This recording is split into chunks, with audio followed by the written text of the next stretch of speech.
All right. Welcome, everybody. Good to see all of our vibe champions and North Pole Gnostics. We got such a fun time tonight lined up. Mario is back. The man, the myth, the legend, Symbolic Studies, and PK and Slick. PK becoming quite a regular around here. Just absolutely love this dude and his research chops. Today, we're going to be building on the topic that Dylan and I cracked open in our recent Inner World episode, but from a different angle, the more mystic angle, rather than the historical, linguistic, mythological syncretism level, although that'll be there too. We're talking about another Rene Guenon book. I'm sort of hooked on this author. Mario put me onto him a long time ago, and I'm finally catching up. We're talking about his book, The King of the World.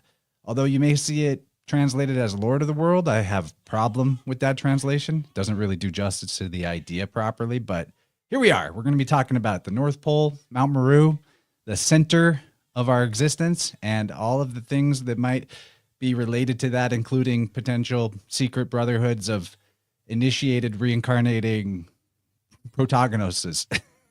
It's huge. It's a big one. How's everybody doing? Let's just start with Slick and go around clockwise. Oh, and here's Gnostic Academy. Sorry, I can't join you. Got a serious case of leprosy. It's funny that happens after you do a whole sermon about leprosy this Sunday. That was a great sermon, by the way. Everyone check out Gnostic Academy on YouTube. And yeah, if you hear a baby crying, that just means she's alive and kicking. Do my mic. I can hear her. I don't know. What's up, Gabe? How you doing, buddy? Big respect, everybody. Much love, Marty.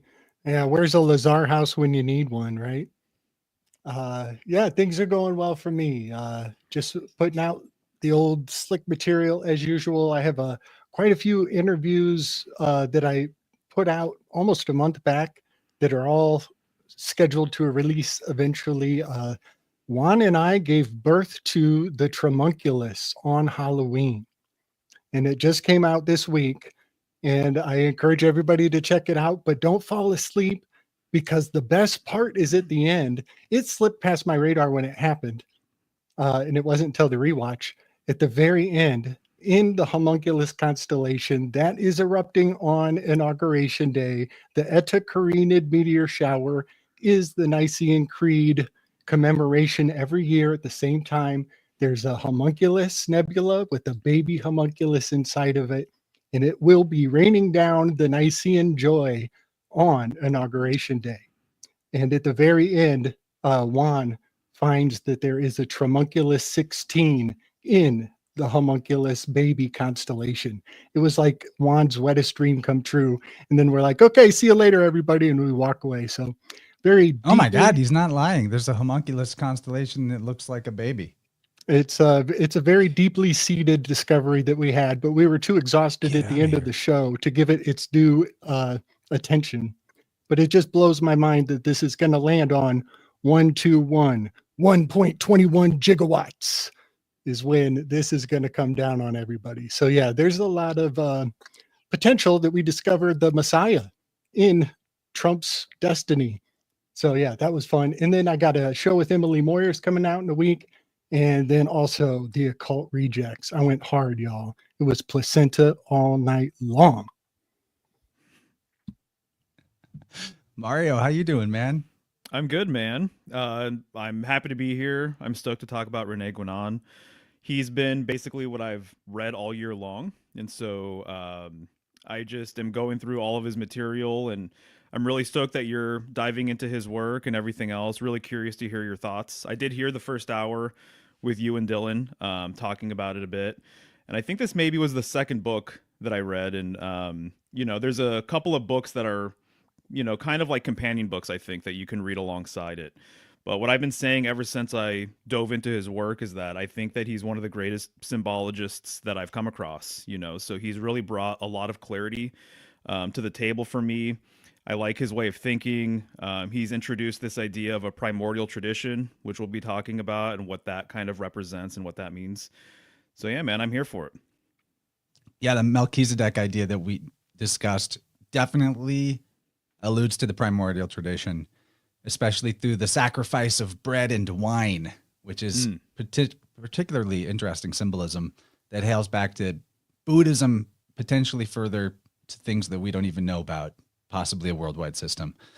definitely goes back further than the Christian Eucharist. And PK, just a second, I want to ask everybody about this Pluto thing. Did you guys feel the Pluto shift yesterday?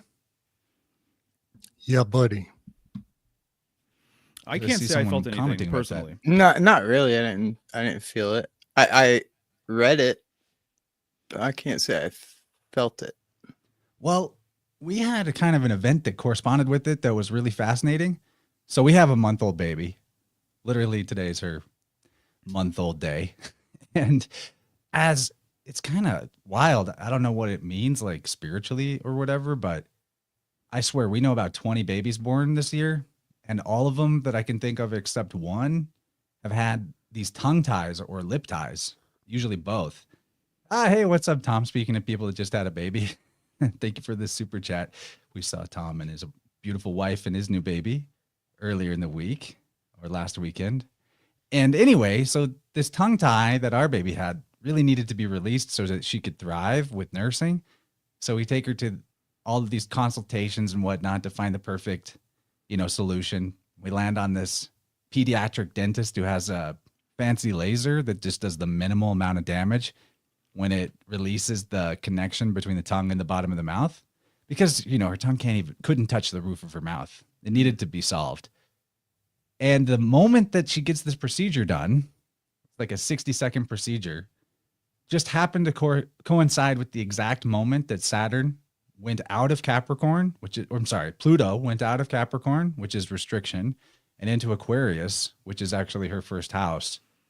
So there was like this liberation moment, just released from the restriction, right? Literally like on the dot. It was crazy. So that's how we felt it. She's been kicking butt since we fixed her tongue. So all is good. Had to share that story. It was too good of an astro sync. Yeah, that's so cool. And it's like Pluto moves so slow. So you would think for it to go 1 degree, or like the little bit it needed to go to get into the 1 degree of the next sign would be a substantial amount of time, I would think. Yeah, I mean, when you right? say it like that, it's like it's going so slow. Where do you call it?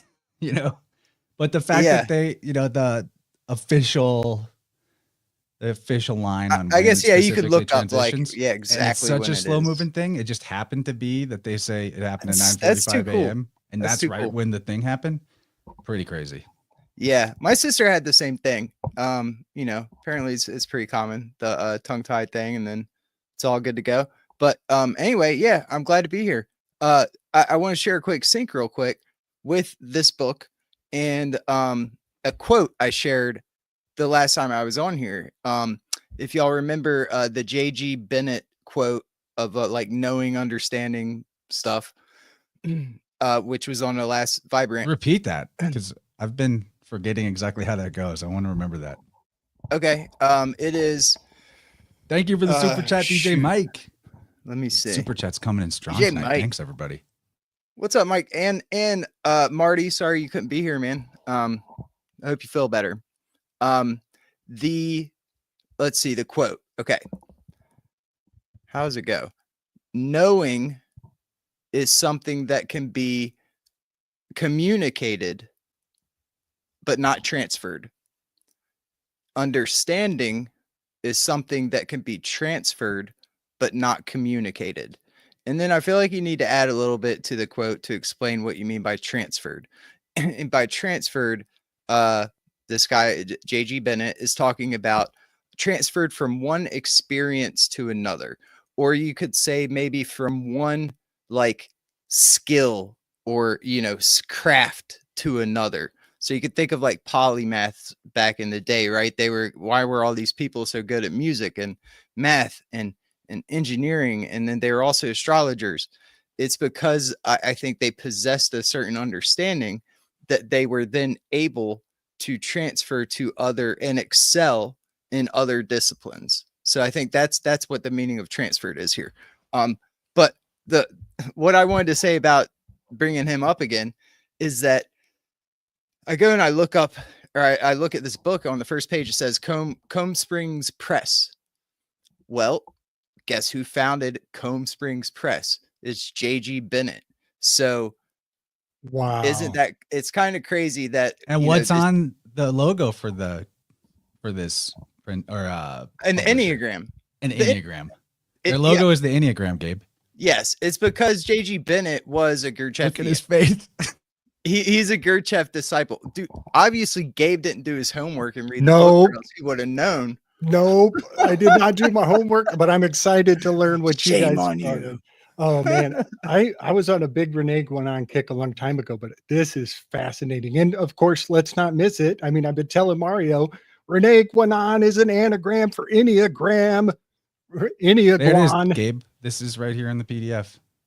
There it is. He froze with his mind was so blown that he froze. Right. Everybody. Okay. Yeah, that's so exciting. I gotta slow my roll. I didn't know you had gotten into him previously, Gabe. Yeah, I had a big phase with him. You know, I guess can I diatribe just a little bit? I'm curious to hear about it. Yeah. Yeah.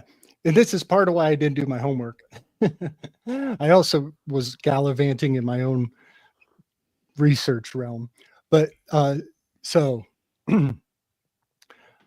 this is I'm not self-deputizing. I love everything Rene Guenon puts out. I get a powerful sense from him, a powerful sense of caution. And I think I should pay it forward because everybody's so hunky-dory with free research and information for all. But Rene Guenon was an epicure and a stoic. And right there, you should know that there's way plus ultra. There's way plus ultra in He's a whatever Sufi too, right? whatever the public is consuming. There's so much more to excavate under the surface. So much more. And please let me just diatribe a little bit because I was thinking about this before the show, and I don't want to be Mr. Like, I'm definitely not disparaging. I'm encouraging it to the utmost, but take caution, y'all. Take caution. This is the hazard. This is the minefield of syncretism. And it is fascinating what it has been in the past and what it might become in the future. I just want to give a couple examples. He actually denounces syncretism. He doesn't think what he's doing is syncretism. Right. That's the thing. People, yes, this is totally it is bleeding into places where he didn't want it to go. And I can sense it. There's so much in esoteric writing where it's like, I'm just going to say the opposite of what I actually think. Yes. And you're right, Mario. This is like, I just know that 1 or 2 hour panel with all of us, we are going to miss so much just by virtue of omission because there is so much there. All right. But I want to say this.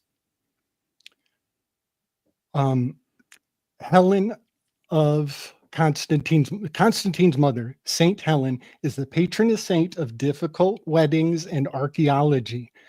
This I understood for a long time, but I am coming to know it in a powerful way. And it applies to so many things. And let me just work this through. Constantine's mother was, she wasn't down with that Christian thing. She was down with the Greeks. And she wanted to Greekritize a great amount of vast culture to make a difficult wedding out of the pagans and the Christians. And so she was sent out to, which might have been Barcelona, but we won't talk about that. And after everybody for generations has invested spiritually onto the shape of the sacred cross, the cross that the Christians all love, she is deputized by Constantine to go to probably Barcelona, not really Jerusalem. And she discovers a new cross. It's the Tau cross. You guys all had it wrong. And by seeding the root symbol of Christianity, she flared up the frenzies in the Manias, and it was time for more crusades. This is how you spark up crusades, by attacking their symbol at the root of it and telling them, you spelled it wrong, you know? So her symbol of, and this word is so loaded, but we just have to call it cultural appropriation, but not the way we think about it today. This is medieval cultural appropriation. So whatever sensitivities around that word are today, it was medieval back then. And this is exactly how. I have a couple of recipes of how this unfolds. One is Constitution gives you Second Amendment. You have the right to bear arms. Everybody goes out and buys their arms, and everybody thinks they got the right to bear arms. And then they put a trademark word on the front of it and start calling it firearms, firearms. They repeat that for enough generations, and everybody who is waving around their Second Amendment bear arms, oh, nope, that's a firearm. It's a trademark captured word. And now it belongs to the state because you acquiesced to the T, the Tau cross, the trademark on the front of what was your free bear arms. And the word firearms is an anagram for seraphim. So that gets right into the esoteric, right? All right, now there's another one here. Vaccines. Churches, nope, don't take it, don't take it. Well, the state comes down because they're not for their profit. The state comes down, and now everybody's got to take it even to get into the, well, guess what letter you put in the word vaccine? You put a Tau cross in the word vaccine, you get the word Vatican. This is also going to play out in NATO.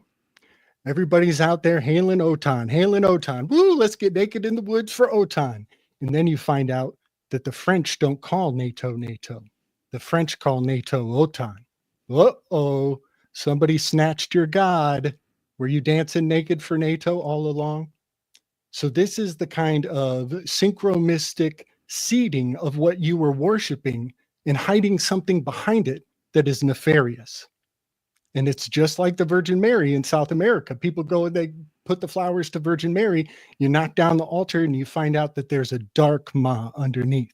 La Santa Muerta is hiding underneath. And what that tells me is that the veneration really has value. It really has energetic meaning, and somebody else can harness it by hiding a sign behind it. And so these are some of the hazards around what I think Rene Guenon did not want people to do with his work. So I just want to put that out as like, tread lightly through these tulips, ladies and gentlemen. Can you be a little more direct in what you mean with your explanations and yeah. just be very, very straightforward with it? Yes, because they can change the meaning of what you invested in your lifetime. They pull the rug out from under what you were putting your veneration into, and it generates a spiritual doubt. It casts a spiritual doubt. Much like the thing with the Nazi, with the swastika. They did the same thing. We know that the swastika was righteous way back in the day. And then they dragged it through the mud and made it evil. And now if people go try to find the righteous swastika, you got a lot of explaining to do. So you could almost look at it like there's shit-coded symbols. Yeah. Well, with spiritual currency that is attention, think of it like the way that you transfer to a bank account based on a bank account number and a routing number or something like that. And you look at the words, the names of things that receive attention or veneration as the Bitcoin address. And then somebody comes along and like hijacks that Bitcoin address. I don't know. Is that kind of what you mean? Kind of. And you can't get mad at the person you made the first contract with because there's a new boss in town and they came in and they appropriated it. This happens all the time with publishing companies. It's so detrimental because the person's work is out of their hands now. It's like an abandoned orphan child. It's not in their hands. You're perhaps trying to say, I don't know if this is what you're getting at, but Guenon is part of a group of people referred to as the perennialists, the traditionalists. Someone like Julius Evola here in his book Revolt Against the Modern World, he talks about Guenon. He even has a chapter called Polar Symbolism. I believe it's called Polar Symbolism, the Lord of Justice and Peace. If I'm not mistaken, that's the chapter there. And he wrote a whole book on Guenon as well. I want to say one more thing. The thing that told me that this is outside of his Epicurean flavor palette was the capital T in traditionalism. I'm seeing the Helen's Tau cross put in the capital T of traditionalism. And I'm like, man, they are Hellenizing our psyche. And I'm lucky to even know what Hellenizing the psyche means. I'm still learning. but it's just constantly more advanced than So I have the Where do you get wherewithal that to. Guenon is Epicurean? Because that's Ah, like the philosophy that pleasure is the highest good. choosily, very choosily. Yes, because he would never have his picture taken, so they had to sneak a photographer in to snatch his picture against his will. This is a nod to Epicure, the original. Epicure would not let them carve his bust, and they had to sneak in a sketch artist when he didn't know about it, and then sneak away and make a bust of him against his own will. And that is exactly the kind of thing. That story is also in Rene Guenon's story. And that is telling me that there is something to the soul of the actual father of the works that we will never be able to capture, and he didn't even want it captured. So in his biography, there is a perfect hail to Epicurus. And that's the school of the Stoics. You run Epicurus through the Spartans and you get the Stoics. Just real quick about syncretism. One of the things I appreciate the most about Rene Guenon is, he was calling out the theosophists as an example, and like modern psychology and occultism and things like that, like way back in the day, right? He was writing about it in like the 20s and 30s and things like that. And I think that's fascinating for a lot of different reasons. In his book, Crisis of the Modern World, he really gets into what kind of plagues the Western mind, what plagues the modern world. I'm starting his book right now, The Reign of Quantity and the Sign of the Times. And he gets into a lot more of that kind of information and material. And essentially what he says is that it's really man's basically concealment of the center and of the principle, right? And so he has a whole entire metaphysical perspective about the center of all things being purely metaphysical. But this center, symbolically, is what gives orientation to everything, right? And there's a relationship with the world axis. There's a relationship with the North Star. There's a relationship in a lot of things in mythology that relate to sort of this sacred center, the polar mountain, right? Which we'll be talking about. This idea of a lord or a king, the idea was that they wanted to rule from a sacred center. And there's all sorts of symbolism that kind of gets associated with all of that. So what he says regarding syncretism is that his problem with it is that people are trying to associate and attach different symbols, and they're making correspondences, but they're kind of lost at sea. They don't have a real point of orientation. So he was saying that when you do have a point of orientation, and it is the world axis symbolically, or it is this metaphysical center or principle, right, which exists everywhere, by the way, the idea is that you now have a point of pivot. You actually now have something to revolve around, right? And so all things go back to that center. I've been saying this for a long time now, right? All things are expressed and returned back to the center. This is not unlike a torus field. It's not unlike symbolism related to the seed or the egg and things like that, right? So when you have a central kind of concept like this, it's not unlike a wheel, right? So all of the spokes of a wheel, they all unite in the middle where the axle is, right? And so that unifying sort of idea or concept is the supreme idea and is the supreme top of a hierarchy, essentially, that there is a spiritual hierarchy, basically. And it is this middle, right? So it's the invariable middle, which we'll be talking about today, and what this kind of means as it relates to like Lord and King symbolism and everything else. So I think that that's really interesting. And basically his whole thing is that there was a original tradition that preceded all other traditions. It's not unlike a tree, that has many branches, but a central trunk, right? Or a root system or something along these lines. And when you know what to look for, you can see the signatures of this original tradition all throughout mythology, all throughout the world religions and whatnot. And that this original tradition could also be referred to in my world as the polar tradition or the northern tradition. You almost might as well, you can call it the principled tradition, right? Or you can call it the central tradition or something along these lines. But it seemingly permeates everything, and it is literally sort of everywhere. And so he, to me, has been the clearest author that I've come across to really get down and talk about this polar to solar dynamic. And, the time before sort of solar symbolism became like the predominant sort of thing and whatever. But having this unifying sort of idea that is the principle, I think is really interesting in that you're no longer having to kind of be like reaching for straws and trying to fit things where they don't necessarily fit. And now you actually have something. You almost have a structure now, basically. Yes, And so he says that his approach is the complete opposite of syncretism, that he starts from the center, including his center, and works his way out, not trying to grasp at things and trying to make it fit, right? Does that make sense? Totally. That's so Epicurean of him to be choosy of only the most select morsels. And Well, I want to add to this too, because in the past we may have described things we do as syncretic, right? But I really like getting precise with the language, and I don't really want to associate with like theosophy or whatever. And Guenon does have, I only came across it when getting into him recently, but he does have in the Symbolism of the Cross book, he does have like kind of a diatribe about syncretism versus synthesis is what he calls it. And basically that the syncretic approach is grabbing all these things from the outside and trying to associate them together, but they're like out there. Whereas as Mario is describing with the synthesis approach that Guenon is trying to elucidate, you know, assuming he's not being esoteric and he means something totally different.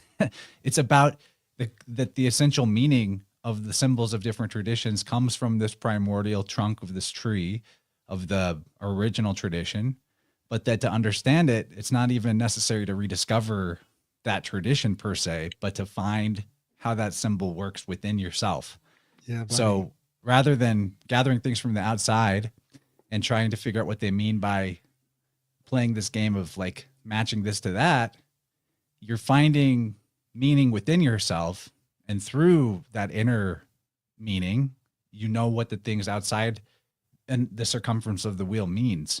So I actually kind of want to coin a new phrase rather than being a syncretist, because that puts me into, you know, or synchromistic, that puts me into sort of like a category with a bunch of people that I'm not the same as at all. Maybe I'm going to be a syncretist, Ooh. you know, syncretist. Is that too hard to say? That's my new label. That's I like great. it. Got to practice a little bit. And I want to wanna add put one other forward- thing. So Uh-huh. I'm sorry, PK, I'm going to kick it to you You're good. because I was going to say this too. That in this book, The King of the World, he likens this idea of the primordial tradition and its top initiate, who basically receives the identity or the spirit of what you would consider the Christ consciousness, or, you know, Eros or Hermes or whoever, whatever version, you know, in a syncretic way, whatever version of the tradition we're talking about, the firstborn out of the primordial mind, that is the teacher and lawgiver of humanity, you know, the Hindu Menu, Melchizedek, that the people who are of this order, they are initiated from within, not by finding an external like lodge to join.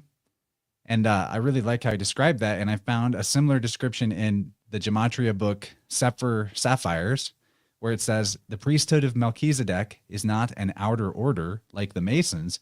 It is identical with the true and invisible order. So that goes to the idea that the center is metaphysical. It's not like a visible place, a visible center. And it says that this is the company of men and women who are liberated from the illusion of physical descent, who know that they never began to live and that their lives will never end, who are, in short, free from the delusion of mortal temporal existence. These men and women relate themselves neither to the past nor the future. They live out the present, the now, with smiling hearts. I'm like, yeah, I get that. I get that. I remember the epiphany that like I have no beginning or end, and everything changes. You kind of get out of fear at that point. Right. Yeah, exactly. I mean, I talk about this all the time in tarot readings and things like that. The power of being present and centered, and that they're related to each other, being present and being centered. The external part of the wheel, you know, is related to things outside of self. It's related to multiplicity or division. Almost just think of like a pie chart and the different wedges of the pie, right? But all of the lines converge in the middle. That is the unification of opposites, that center in the middle of the wheel. So getting your center brings you closer to all centers, essentially. And I generally say now is that it appears as though there are realms above and below, and they're connected through their center. There's a central axis that connects all realms above and below. As you access your center, you have access to these other centers. This is what I see when people refer to ascension methods and going to different planes of existence and astral travel and things like that. It's through this central cord, basically. Very much related to placenta symbolism too, I would say, right? Yeah, And the buddy. central tree, right? The world tree. You know, Let's but let one PK thing I go just want next to after say, Mario finishes. yeah, one thing I just want to say too, and I'll let PK speak here, regarding this progress sort of idea or modernity and modernism and things like that. So it's this center that is hidden, which is why he believed we're going through a dark age, right? A Kali Yuga sort of thing. It's the removal of the center. So to me, it just reminds me of the fall of man. The fall of man is getting away from your spiritual pole. It's getting away from your center, basically, right? And so he was calling out words like evolution and progress and things like that. And he was saying that the traditional doctrine, it wasn't about inventing new things. It was about how well you understood the tradition, basically, how you understood ancient practices and ancient metaphysical principles and things like that. Not so much about like the creation of something that's new and kind of hip or modern or whatever. So he really saw that as kind of a plague for the Western world.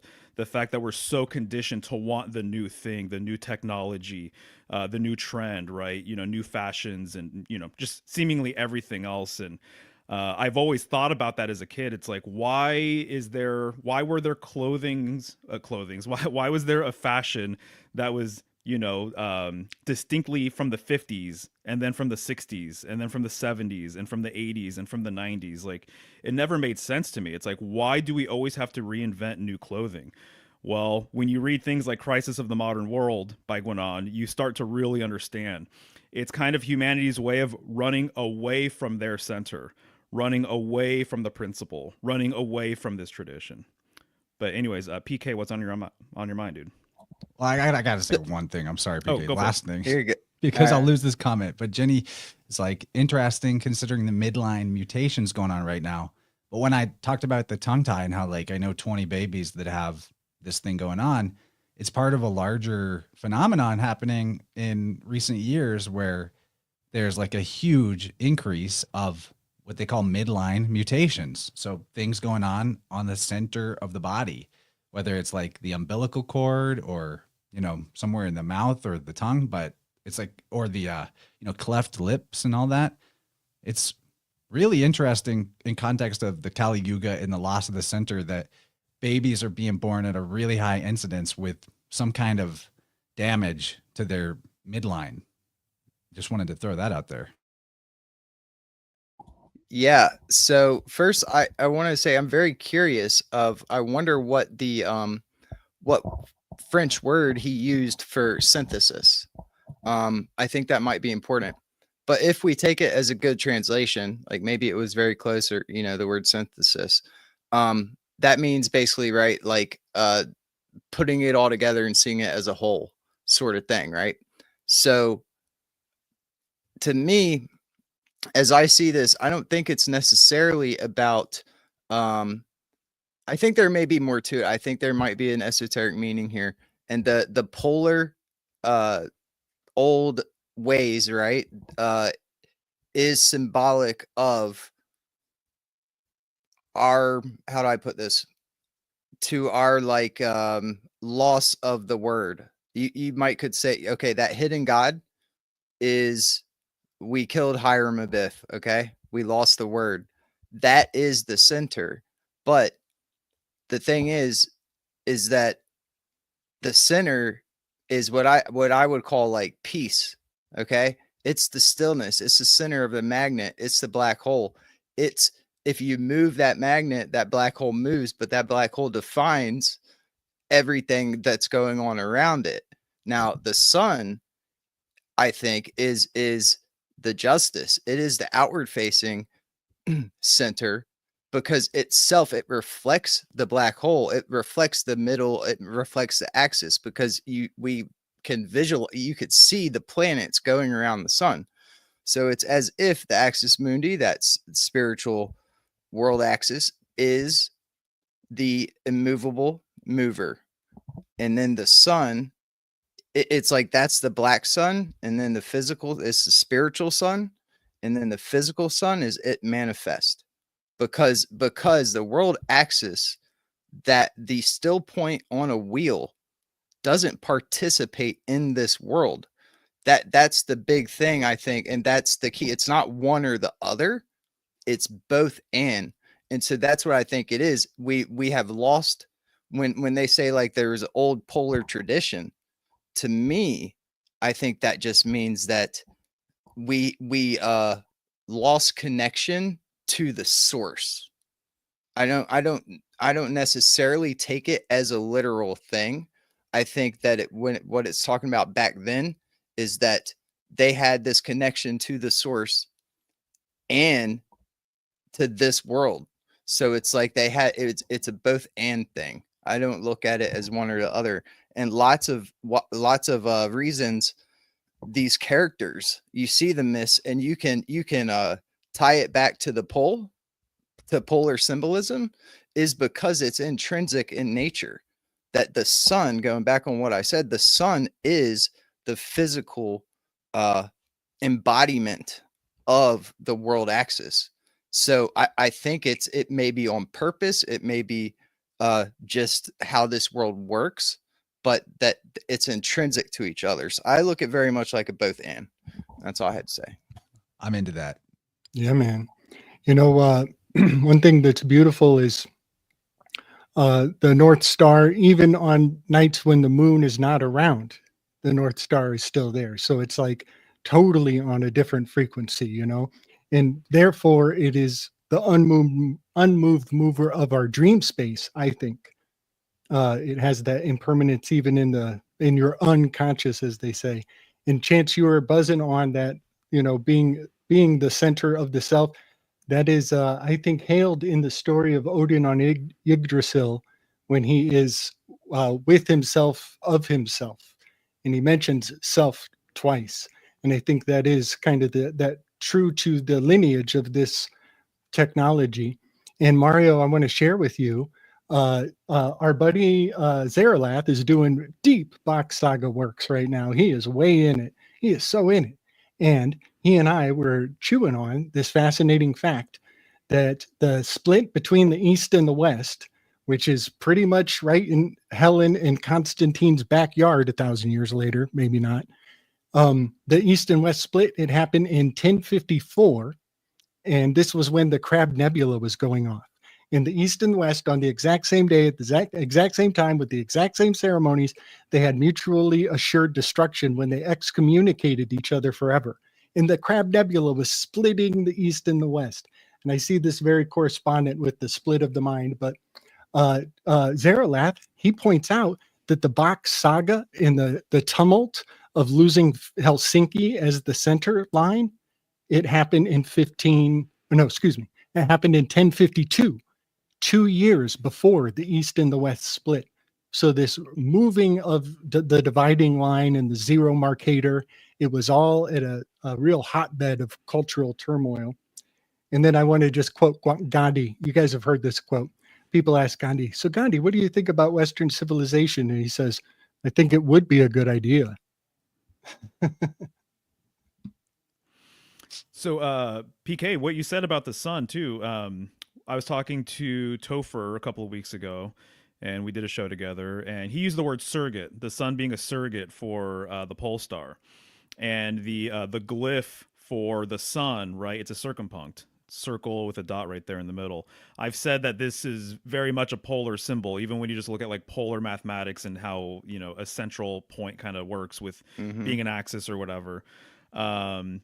Saying that, you know, this could be the sun symbolically, I believe, around the pole star. But we were talking about the sun being one of the sort of like emblematic, preeminent symbols of actually the world axis, right? And so there is absolutely like a relationship there. There's like no way around it. And I did a presentation, I think it was earlier this year, called The Rising Sun. And I talk about how the sun, when it's referred to, isn't always a reference to the sun that rises in the east and sets in the west. It's a sun that is in reference to a philosophical or a spiritual sun. Using Yep. your words too, I use the same words. It's a central sun. It's a stationary, immobile sun. It's at the center of all things. So when just saying the sun also implies the center, it's symbolically a pole unto itself as well. Even in the Rider-Waite deck, there's a couple of cards that kind of allude to this. The Fool has his pole. It's pointing right to the sun. That is very deliberate. In my opinion, the Fool is actually descending the central mountain, the polar mountain. He actually already had his enlightenment experience, so he's a fool of God, if you will, and he's going down that central mountain. And then I believe it's the Rider-Waite. It could be another deck, classic deck, but the Child on the Sun card sometimes has a pole with him too. And so the sun has a lot of polar symbolism baked into it, I guess is what I'm trying to say. Yeah, And so I when think you're it's looking intrinsic. yeah, when you're looking at it in terms of hierarchy, though, there's something to be said about the pole star being in the middle of this hierarchy, and the middle being the zenith, the middle being the tippy top, right? I just want to mention this quote too while I have the mic. So this is Confucius. So according to Confucius, the practice of government by means of virtue may be compared to the pole star, which all other stars pay homage to while it stays in its place. Right. So I thought that was really interesting. So Julius Evola, he actually reproduced that quote in his Revolt Against the Modern World book. So he gets a lot of flack. You know, a lot of these groups get a lot of flack. I think that's basically what you're trying to get at, Slick. You know, and yeah, there's a lot of stuff out there about these authors. I think they hit too close to home personally. And so I think the polar dynamic, I think it's been suppressed. I think there's been an agenda against it for various reasons. We could have a whole entire conversation about that, right? I like what we're saying about the sun being, what I would call it is like, it's the representative of the pole or the vehicle, because that's what you see in so much of the mythology about the sun gods, is that they're riding in a chariot or something. You know, like the sun is the vehicle that projects and directs. It's the justice. It's the justice. King of justice, king of peace. Hello. It's both. It's both. You know, I love Topher's word choice, the surrogate. I think people should keep the potential for that being synonymous with prosthetic. I hear a lot of philosophers talking about our need for a prosthetic, and maybe that's the more modern derivative of a surrogate. There you go. Yeah, no, I love that word too. It makes sense. So if there is a polar dynamic with the sun, and if there is a central sort of concept related to the sun, right, you could see why heliocentrism can take off and become a thing, right? And so... and it's just a symptom, too, of the exoteric esoteric. Right. Yeah. You know, Exactly. and there's 100%. something about that baked into reality, not just in, you know, I think the philosophers, when they wrote that way, when they encoded mythology with this exoteric surface level and then the inner meaning, I think that is almost necessary, because you know, we could look at it like, okay, we could look at it like the center is being censored, which could be, it's interesting when you think of the sigma tau interchange, S and T interchanging philologically, center and censor. You know, like that's maybe why you get the word censor for spreading around a scent. But anyway, I digress. I'm going to try to communicate something, but there's an experience that is possible to have where you go into a higher degree of awareness of the essential unity of life. You know, maybe you get there through psychedelics. Maybe you get there through, like, DMT will do it to you if you keep your eyes open and you look at the world, potentially.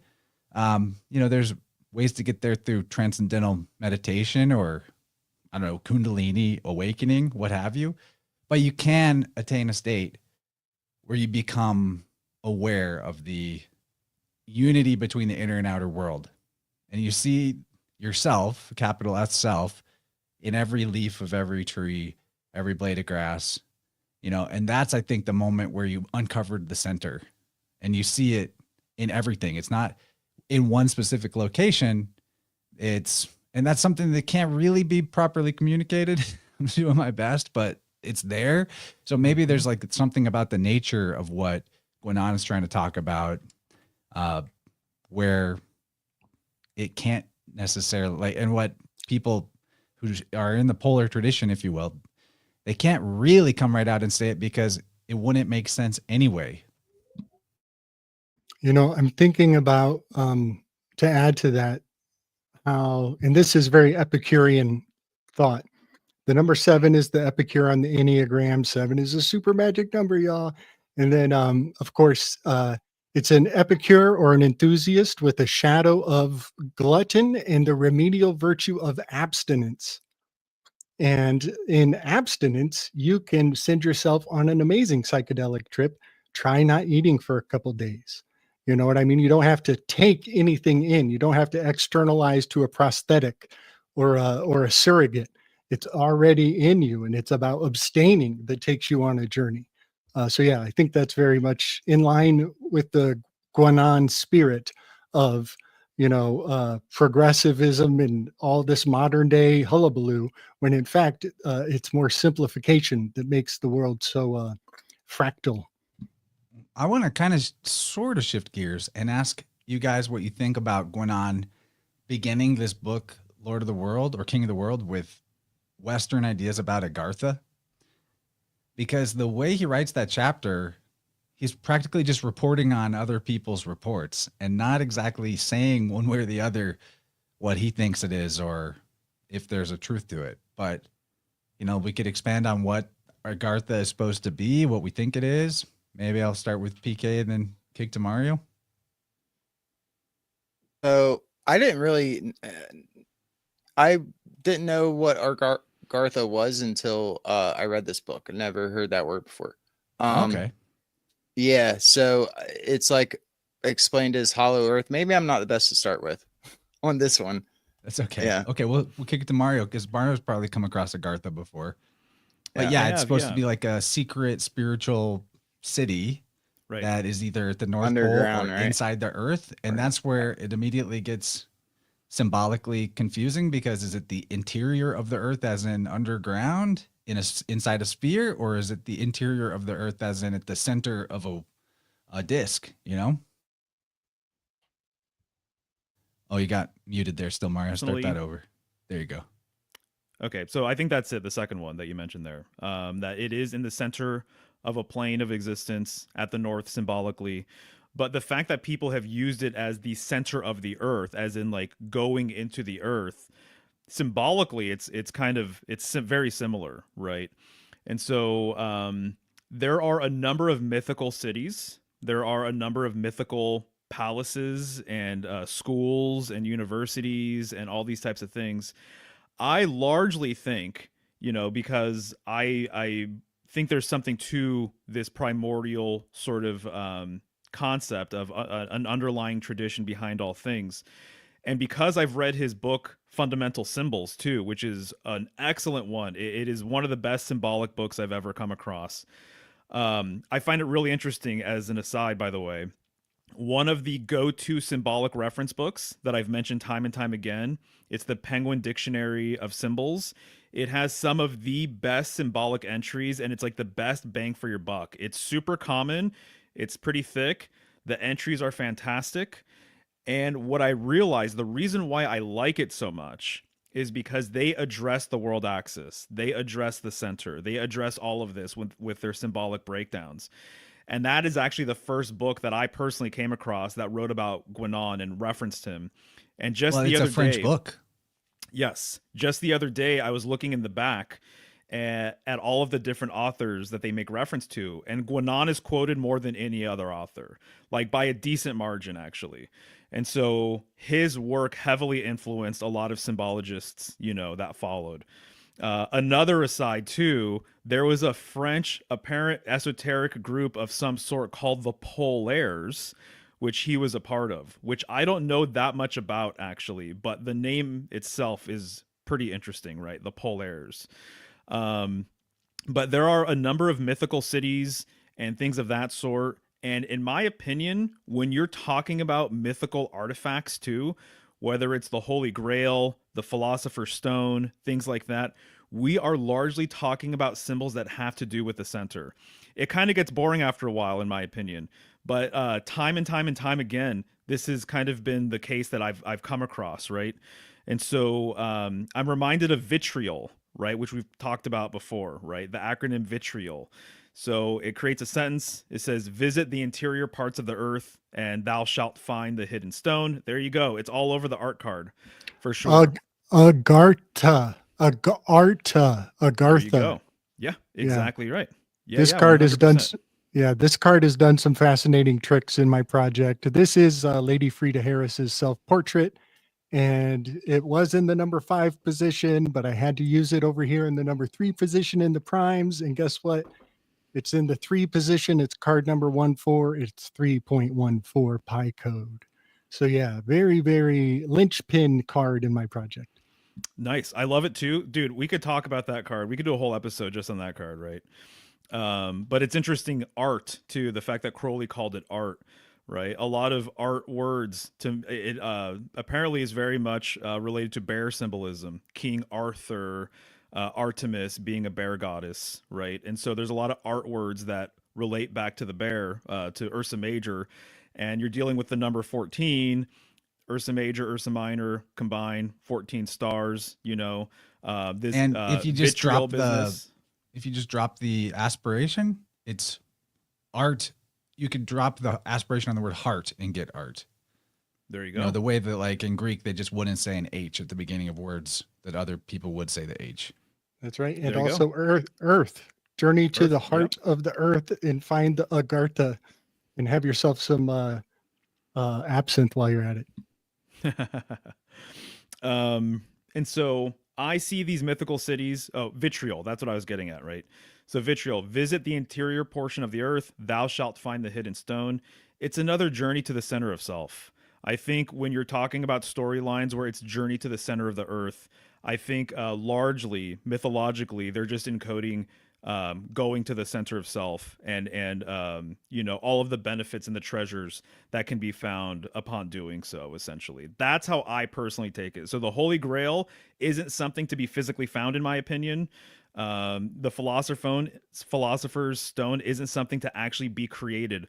If it is, it's only within, right? So I see these mythical cities as playing sort of the same thing. Tracy Twyman used to talk about stuff like this too, right? Hidden hyperspace kingdoms and things like that. There's other people that have referred to, you know, different temples and churches like in the heavens and whatnot. They get there by going to their center and having an astral experience, you know, and the world axis is essentially the bridge, you know, to these places. That's how I personally look at it. Yeah, man. You know, I often think that when we dream, all of us, we commune with the stars. And what's amazing is when you come back to your body, there is a particular orientation that you sleep in every day, and most of us. And it is my favorite advice for people. I mean, even if it's an emotional situation or if you're actually physically going through an injury, I love recommending rearranging how you sleep. Flip your bed around, rearrange the room, but change your north, east, south, and west to bring up something within you to reorient your journeys in your night healing shamanistic adventures. Yeah, and so one thing too, like I think a lot of times we forget that we are the earth quite literally. So when you say journey into the earth, like that's you. You're the, you know, you're the living dirt. I say that a lot, you know, we are literally of the earth. So I was looking up in the Bible that I was thinking about a translation thing and going into the into or so in the Bible, in the KJV, the Lord's Prayer says, as it is in heaven, or in earth as it is in heaven. They're both ins. Now, going back and looking at the Greek, it says always the earth, with the earth, it's epi. It's not n. Their Greek n is en. the epi is more like a through, like epistasis and stuff like that. So the epi is this like on or upon or through Earth. So I wonder, it's weird to me that the KJV, well, it's not weird to me. The KJV translates, if we could trust these texts, whatever. Sometimes epi is translated as on or upon, yet other times it's translated as in, because they do say upon the earth or on the earth. And then in Revelations, it's kind of interesting. It says even under the earth.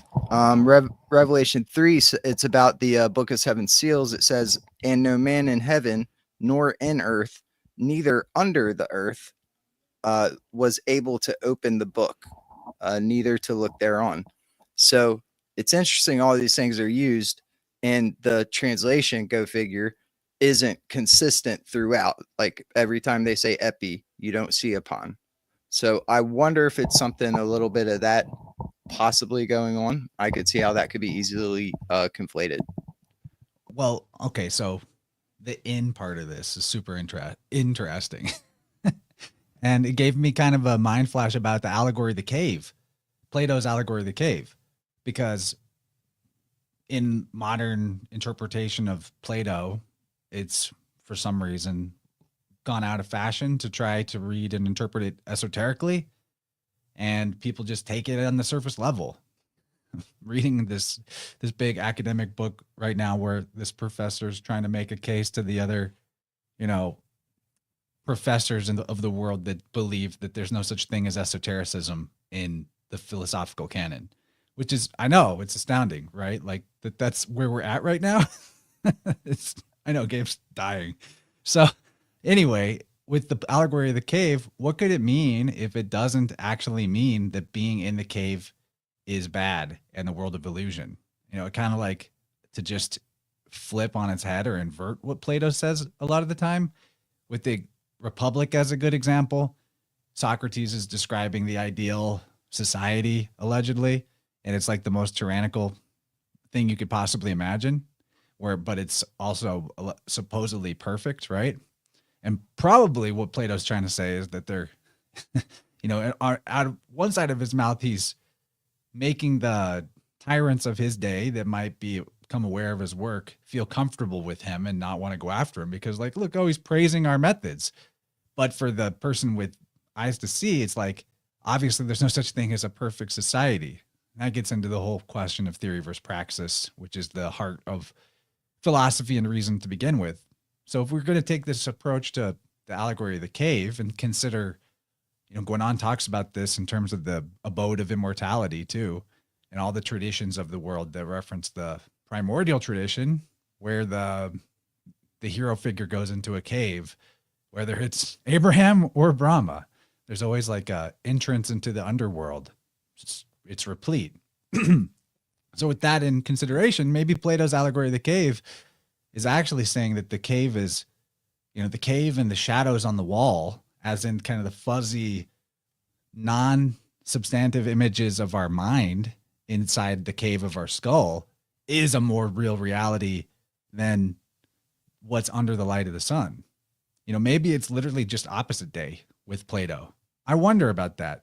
And, the vulgar masses read the Allegory of the Cave and they're just like, we're imprisoned in a soul trap, right? And that's, if you want to go with that, that's fine. Enjoy your soul trap prison. But I think that there's something there, like that possibly the meaning was for initiates to understand that, you go back into the cave, you don't exit the cave. The cave is your real home, in a sense, the inside of your mind. Yeah, man. Oftentimes I sympathize with certain reflections of the Plato's cave. Recently, I found a most diabolical anagram in the phrase Black's Law Dictionary. You rearrange those letters and you get diabolical, tyrannic laws. Wait a second, that wasn't on the first layer of presentational immediacy. And so, yeah, oftentimes pointing out the shadows on the wall is pretty hard hitting. But yeah, that's a shadow that I just decoded recently. Happy to pay that forward. I also think Black's Law Dictionary is an occulted Kama Sutra, but we'll get to that another day. Yeah.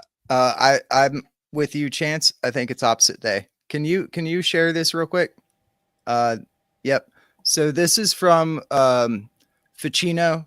I mean Plato. My bad. It's from Plato, Gorgias, 493. And so okay, in Pika is here, making a joke about the provenance of Plato's alleged writings being, middle-aged humanists, not totally necessarily from Totally. antiquity, which is very accurate. His name is basically money, money, money, money, money, money. Little faces. That's just coinage. Yeah, Yeah. no worries. If you bring the Pope an ancient writing, then you get a bag of gold. But all of these are legit writings. legit, totally. So this is from Socrates, and he says in here this idea. So talking about opposite day, who knows if to live is to be dead and to be dead is to live, and we really, it may be, are dead. In fact, I once heard a sage say that we are now dead and that the body is our tomb. This is the soma sema sort of thing, body and tomb. See how the play on words there in the Greek. So that sounds a very lot like the Gnostic thing. The tomb sounds a very lot like the cave. So I think that there's something there to it about the whole opposite day thing. I think in the Bible, and Alvin Boy Kuhn kind of he wrote a good book about this called the key to the lost key to the scriptures or something like that. And he talks about how to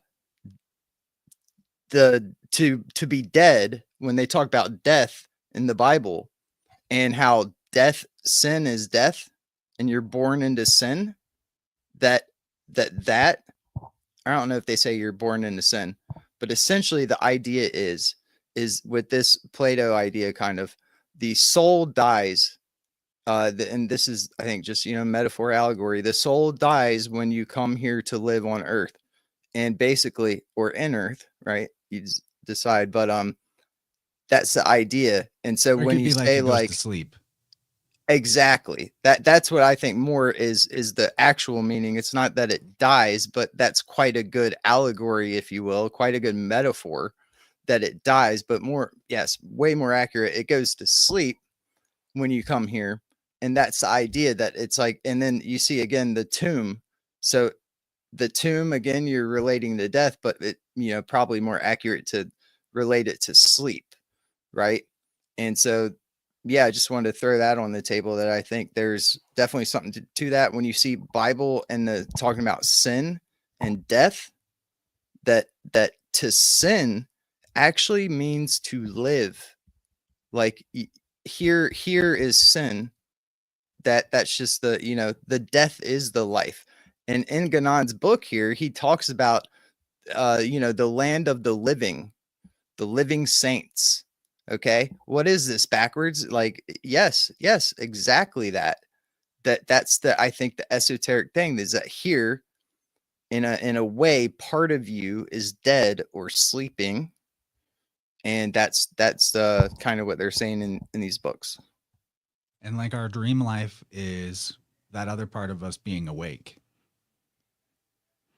And So, basically like the initiates of this, I'm holding a baby. We're keeping her off the internet, so that's why I'm not on camera. But yeah, real good. The initiates of this order of Melchizedek, they know that, as this Sefer Sapphire's book talks about, they know that they're free from the delusion of mortal temporal existence. They're the ones that have attained the simultaneous, they're alive and dead at the same time. Their soul is dreaming and it's in its awake state while they're in this mortal experience. And again, like, you can't transfer this to anybody, but it's possible to have the experience of this. Yep. At the one time that I had the experience, it freaked me out and I turned it off because it's really hard to interact with everybody else when you're in a state like that. So these living saints, I'm not sure if Guenon is talking about this exact same thing, but I believe the idea is that these saints exist or have a correspondence with, once again, the North, and that the camp of saints exists at the North Pole. That's a whole thing that a lot of Christians are kind of getting into now, is that there is literally a camp of saints at the North that have been there, perpetually are there. And I know there's certain channels that really get into this material. I haven't really dove into it too much, but there is this idea that there is a collective, or that there are these ascended sort of masters in this holy city, in this sacred city. But all signs point to that it's located in the center. And I guess another metaphor for all of this would be, once again, the wheel, or sort of the pie chart. Just imagine a wheel, or imagine the axle or the center of a pie chart and all of the lines emanating from it, right? People have said for a long time that angels are angles, right? Well, that's very interesting. There's something to be said about all of that. Even I'm thinking of like the Lover's card, and you have the angel up top, and there's a great sun that kind of emanates these rays, right? I believe sort of the metaphor or the idea behind the angels are angles sort of idea is that where do all of the angles come from? Where do all of the lines come from, right? The center. There's no other way, right? And so even when you're dealing with like the compass, right, in Freemasonry, the compass and the square, the compass makes angles. It also makes circles, right? But you're dealing with that fulcrum. You're dealing with that point of pivot on the compass itself. Sometimes that point of pivot in the compass has an eye in it, an all-seeing eye, right? It's been said that literally that when Freemasons refer to this, that it is the pole star, it's the central star. So just imagine a compass having that point of pivot. All symbols that have a point of pivot go back to the world axis and go back to the pole star because of its significance, right? And so the way Mario, I tend to look at it now. In Melchizedek, the word, it's two words. It's king, which is Moloch, MLK, Mem Lamed Kaf, Yod, actually. So it's kings, plural. Make that of what you will. In Melchizedek, it's actually kings of justice, if you were to transliterate it exactly. But the other word, Sedek, is Phoenician Jewish name for Jupiter. It equals 194, which is the same gematria value as, in Latin gematria, Oculus Universale. Ooh. The eye of providence. So just to back up what you're saying. There you go. Right on. No, exactly. And so just to back this up too, in the Freemasonic tradition is, oftentimes if you see three pillars, there's going to be one pillar that has a sun on it, another pillar that has a moon. I've gone over this a billion times. The central pillar has the all-seeing eye on it because that central column is polar. One pillar is solar, another is lunar. The centered one, the one in the middle, is polar. And there's so many different tracing boards out there that get into this. So the eye too, to have an eye and then rays kind of emanating from the eye is not uncommon. When you see the eye inside of the triangle, that eye of providence, the capstone of the pyramid, well, when you think about a pyramid, obviously we're dealing with a hierarchy of some sort, right? And so the top of the pyramid would be the top of the hierarchy. But one thing that I think people don't realize is that if you're looking at the pyramid from a higher perspective, from like an aerial perspective, it's basically, symbolically, before I get into that, it's not like a mountain. The pyramid is essentially a mountain, right? So it's essentially a world mountain. It's a polar mountain. When you scale a mountain, you're getting closer to the heavens. So you're getting closer to God. You're actually getting closer symbolically to source as well, right? That's one way of looking at it. But you're also getting to the middle of the mountain. So if you look at a pyramid from an aerial perspective, if you were to climb that pyramid, or if you were to imagine where the all-seeing eye is on that capstone, it's in the center of the mountain, basically. You're getting to the center. When you climb a mountain, you're symbolically getting to its center as well, if you're looking at it from another perspective. So the way I put it is that it seems as though northern symbolism, both in the heavens with the North Star, Ursa Major, Minor, Draco, all the surrounding constellations, there's so much lore there. It's absolutely insane. With the northern portion of Earth, Similarly, it's the same thing. There's a lot of lore and mythology about it, right? About the poles, especially the North Pole, in my opinion. Um, so these are like blueprints for everything else, seemingly, in my opinion. So that's why the Lord of the World is connected to the Northern Polar Mountain. And that's why a lot of kings, modern kings, they have similar symbolism attached to it, associated with it, which Guenon really, really, really goes into, right? And so I see this central location as being the blueprint for so many things. And so then when people set up cities and they have places of worship, symbolic places of worship like Mecca, they encode a lot of northern symbolism into it, directly right into it, because this is the original blueprint, you know? So if you have a pilgrimage location, oftentimes that location represents the point in which heaven and earth meet. That's what's been said about the polar mountain. That's what's been said about the world tree, you know, with the world axis at the north and everything else. So this is kind of like the original blueprint. And then I think so many things kind of mirror or echo that essentially, right? Yeah, man. You know, one of my reads on Milky Zedek is a milky stone, which invokes in me the lingam of the East that is perpetually bathed in all of the highest refined goods on harvest day with all the special seasonings. But this would be milk, like stars swirling down from the North Pole, but also honey, like the sun going around the ecliptic. And so the milk and the honey is on the omphalos, but also an important aspect here is that it is Vestal virgins. And those Vestal virgins are like high commodity property, protected class of the utmost, many generations protected class.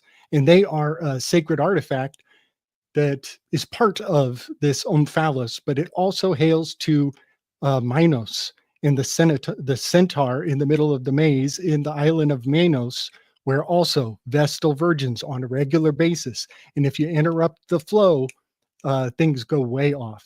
So yeah, was the Melchizedek in the book? It was, yeah. Yeah, for sure. What did it Okay, say? so let's talk more about stuff that's in the book because it's fun to just kind of wax on, but there's so much specific information and we could use it to back up the points we're making. And I want to get into this element of the, or like the linguistic, I guess it's not syncretism, it's centricism or synthesis that Guenon gets into about heaven referring to like an interior rather than, you know, an up there or an out there. So I'm going to read a little bit of a passage here. He says, he's talking about the word luz, which having to do with the underground passage and like an opening and like the almond tree, the mandorla shape. In many guises, the word luz in Hebrew appears to be derived from a root form denoting everything that is covered, concealed, enveloped, silent, and secret. It is interesting to note that the words describing the heavens had originally the same meaning. Usually, coelum is equated with the Greek koilon, or hollow. So coelum is the word for heaven in Latin, which Varro indicates with his a cavo coelum to be more closely connected with cavern than is popularly supposed. So the cave of heaven is what that would translate to. However, the most ancient, original, and most accurate form is judged to be kaelum, a word very near to the word kaelare, to hide. In Sanskrit, too, varuna is born out of var, to cover. This is precisely the meaning of the root kal, which is related to the Latin celare, another form, or maybe it'd be pronounced in Latin celare, but it starts with a C, which interchanges with the K, which is another form of kaelare, and to its Greek synonym, kaluptian. The Greek oranos is nothing but another form of the same word, varuna, to cover, with var changing easily to because that's the vav and the u interchange the v and u. These words then can signify that which covers, that which conceals, and that which is hidden. The last has the double meaning of that which is concealed from the senses during the suprasensitive realm, in the suprasensitive realm, and that which during periods of darkness or occlusion ceases to be an openly manifested tradition, so that the celestial world becomes the underground world. And I thought, to add to that point, who is it that meets Melchizedek in the Old Testament? It's Abraham, and he comes from Ur, right? The city of Ur, which is, there's that var to cover. So I find this really interesting that there's like the potential that the heavens are somehow concealed, or that the heavens are themselves concealing something. So you get into other esoteric traditions, and there's the notion that I think this is actually in the Phaedrus, even, where Socrates talks about, we have the heavens, and that's like the highest truth that we can perceive from down here. But the gods up in the heavens, that there's a heavens to them. There's a heavens of the heavens. So there's like a supra truth realm. So in that sense, our heavens are actually covering a higher truth. They're concealing it. Yeah, man. So Exactly. what do you guys make of all this? I got something heavy on it, and I hate making knowledge claims that I can't back up. This might be hailing to. Oh, am I good? I'm good. Okay. Good. This might be hailing to the cave within the cave, and if you read the Septuagint in its older translation, there is a constant reference to this cave within a cave, and it's definitely inside baseball. And I've heard it also hailed in some of the Greek works, the Republic and elsewhere, and in mythology. And what I think it was explained to me once, is that there is a type of a structure that you can set up at a key location on the realm, aligning a cave that aligns with a segment of the sky, and only at a certain window of opportunity. And I believe it is at the Lion's Gate, that if you are inside of this cave at high noon, the angular rays of the sun at 69 degrees, it's a very small window, that you can actually be in this cave in the middle of the day and penetrate through the sky of the blue heavens, and you will actually see into a sacred sanctuary of real estate in the heavens. And if you read the Gnostic Gospel of Mary, you are reading a map of what you're seeing in this secret window of the heavens. And it's only attainable, I believe, at the 41-degree marcation at Barcelona. And this is the cave that Ignatius Loyola had his in the cave ritual, his ceremony. Also, this is where McAfee went missing in his prison. Gabe, in this book, the very next passage from what I just read is going on talking about that our realm that we're familiar with is situated to the south of Meru, which is our North Pole, and that the sky is blue because the light reflecting off the face of Meru creates this blue concealment of the actual source of the light.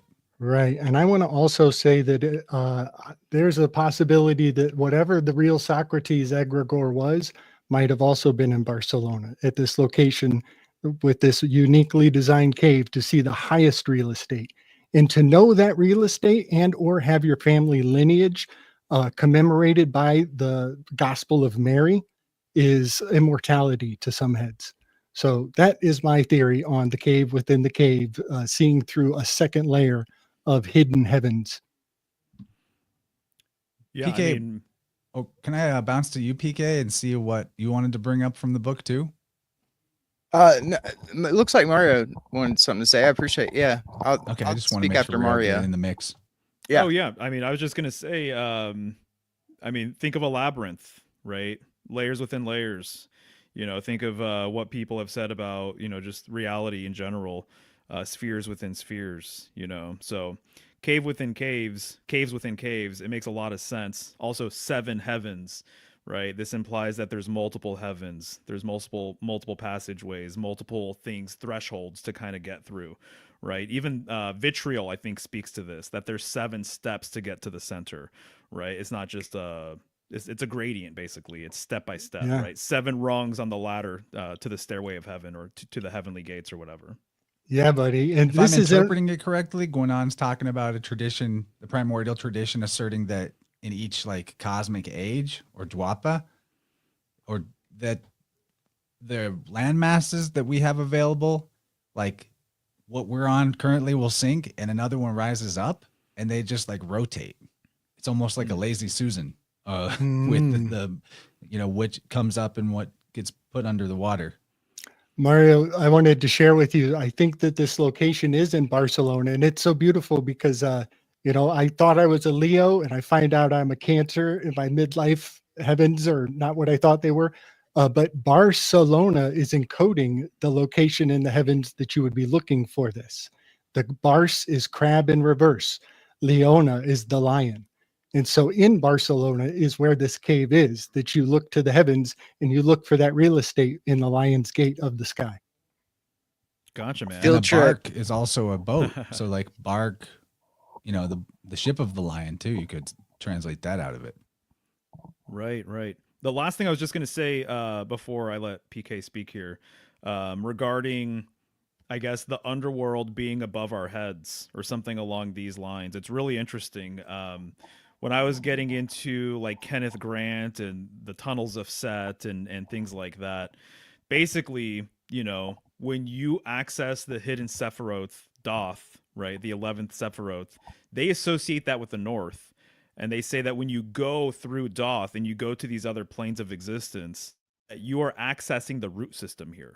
That this is actually the primordial root system is what you're looking at up in the heavens, right? The night sky, which to me, that makes sense for a few different reasons. But that was the last thing I wanted to add. I always think about how allegedly our eyes receive the visual field upside down to how we're actually looking at it, and then somehow our brain flips it.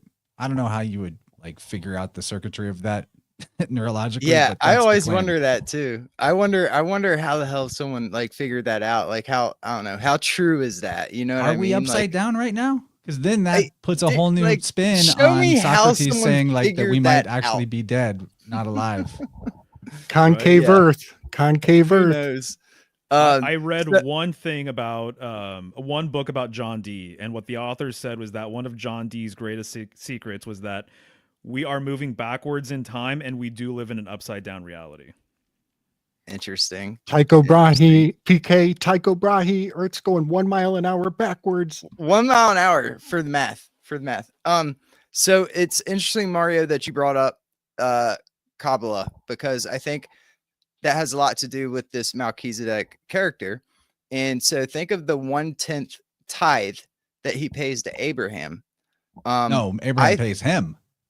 Abraham pays him. Yep. Sorry. And I then he think gives that Abraham the Holy Communion. So I think that's symbolic of Malkuth.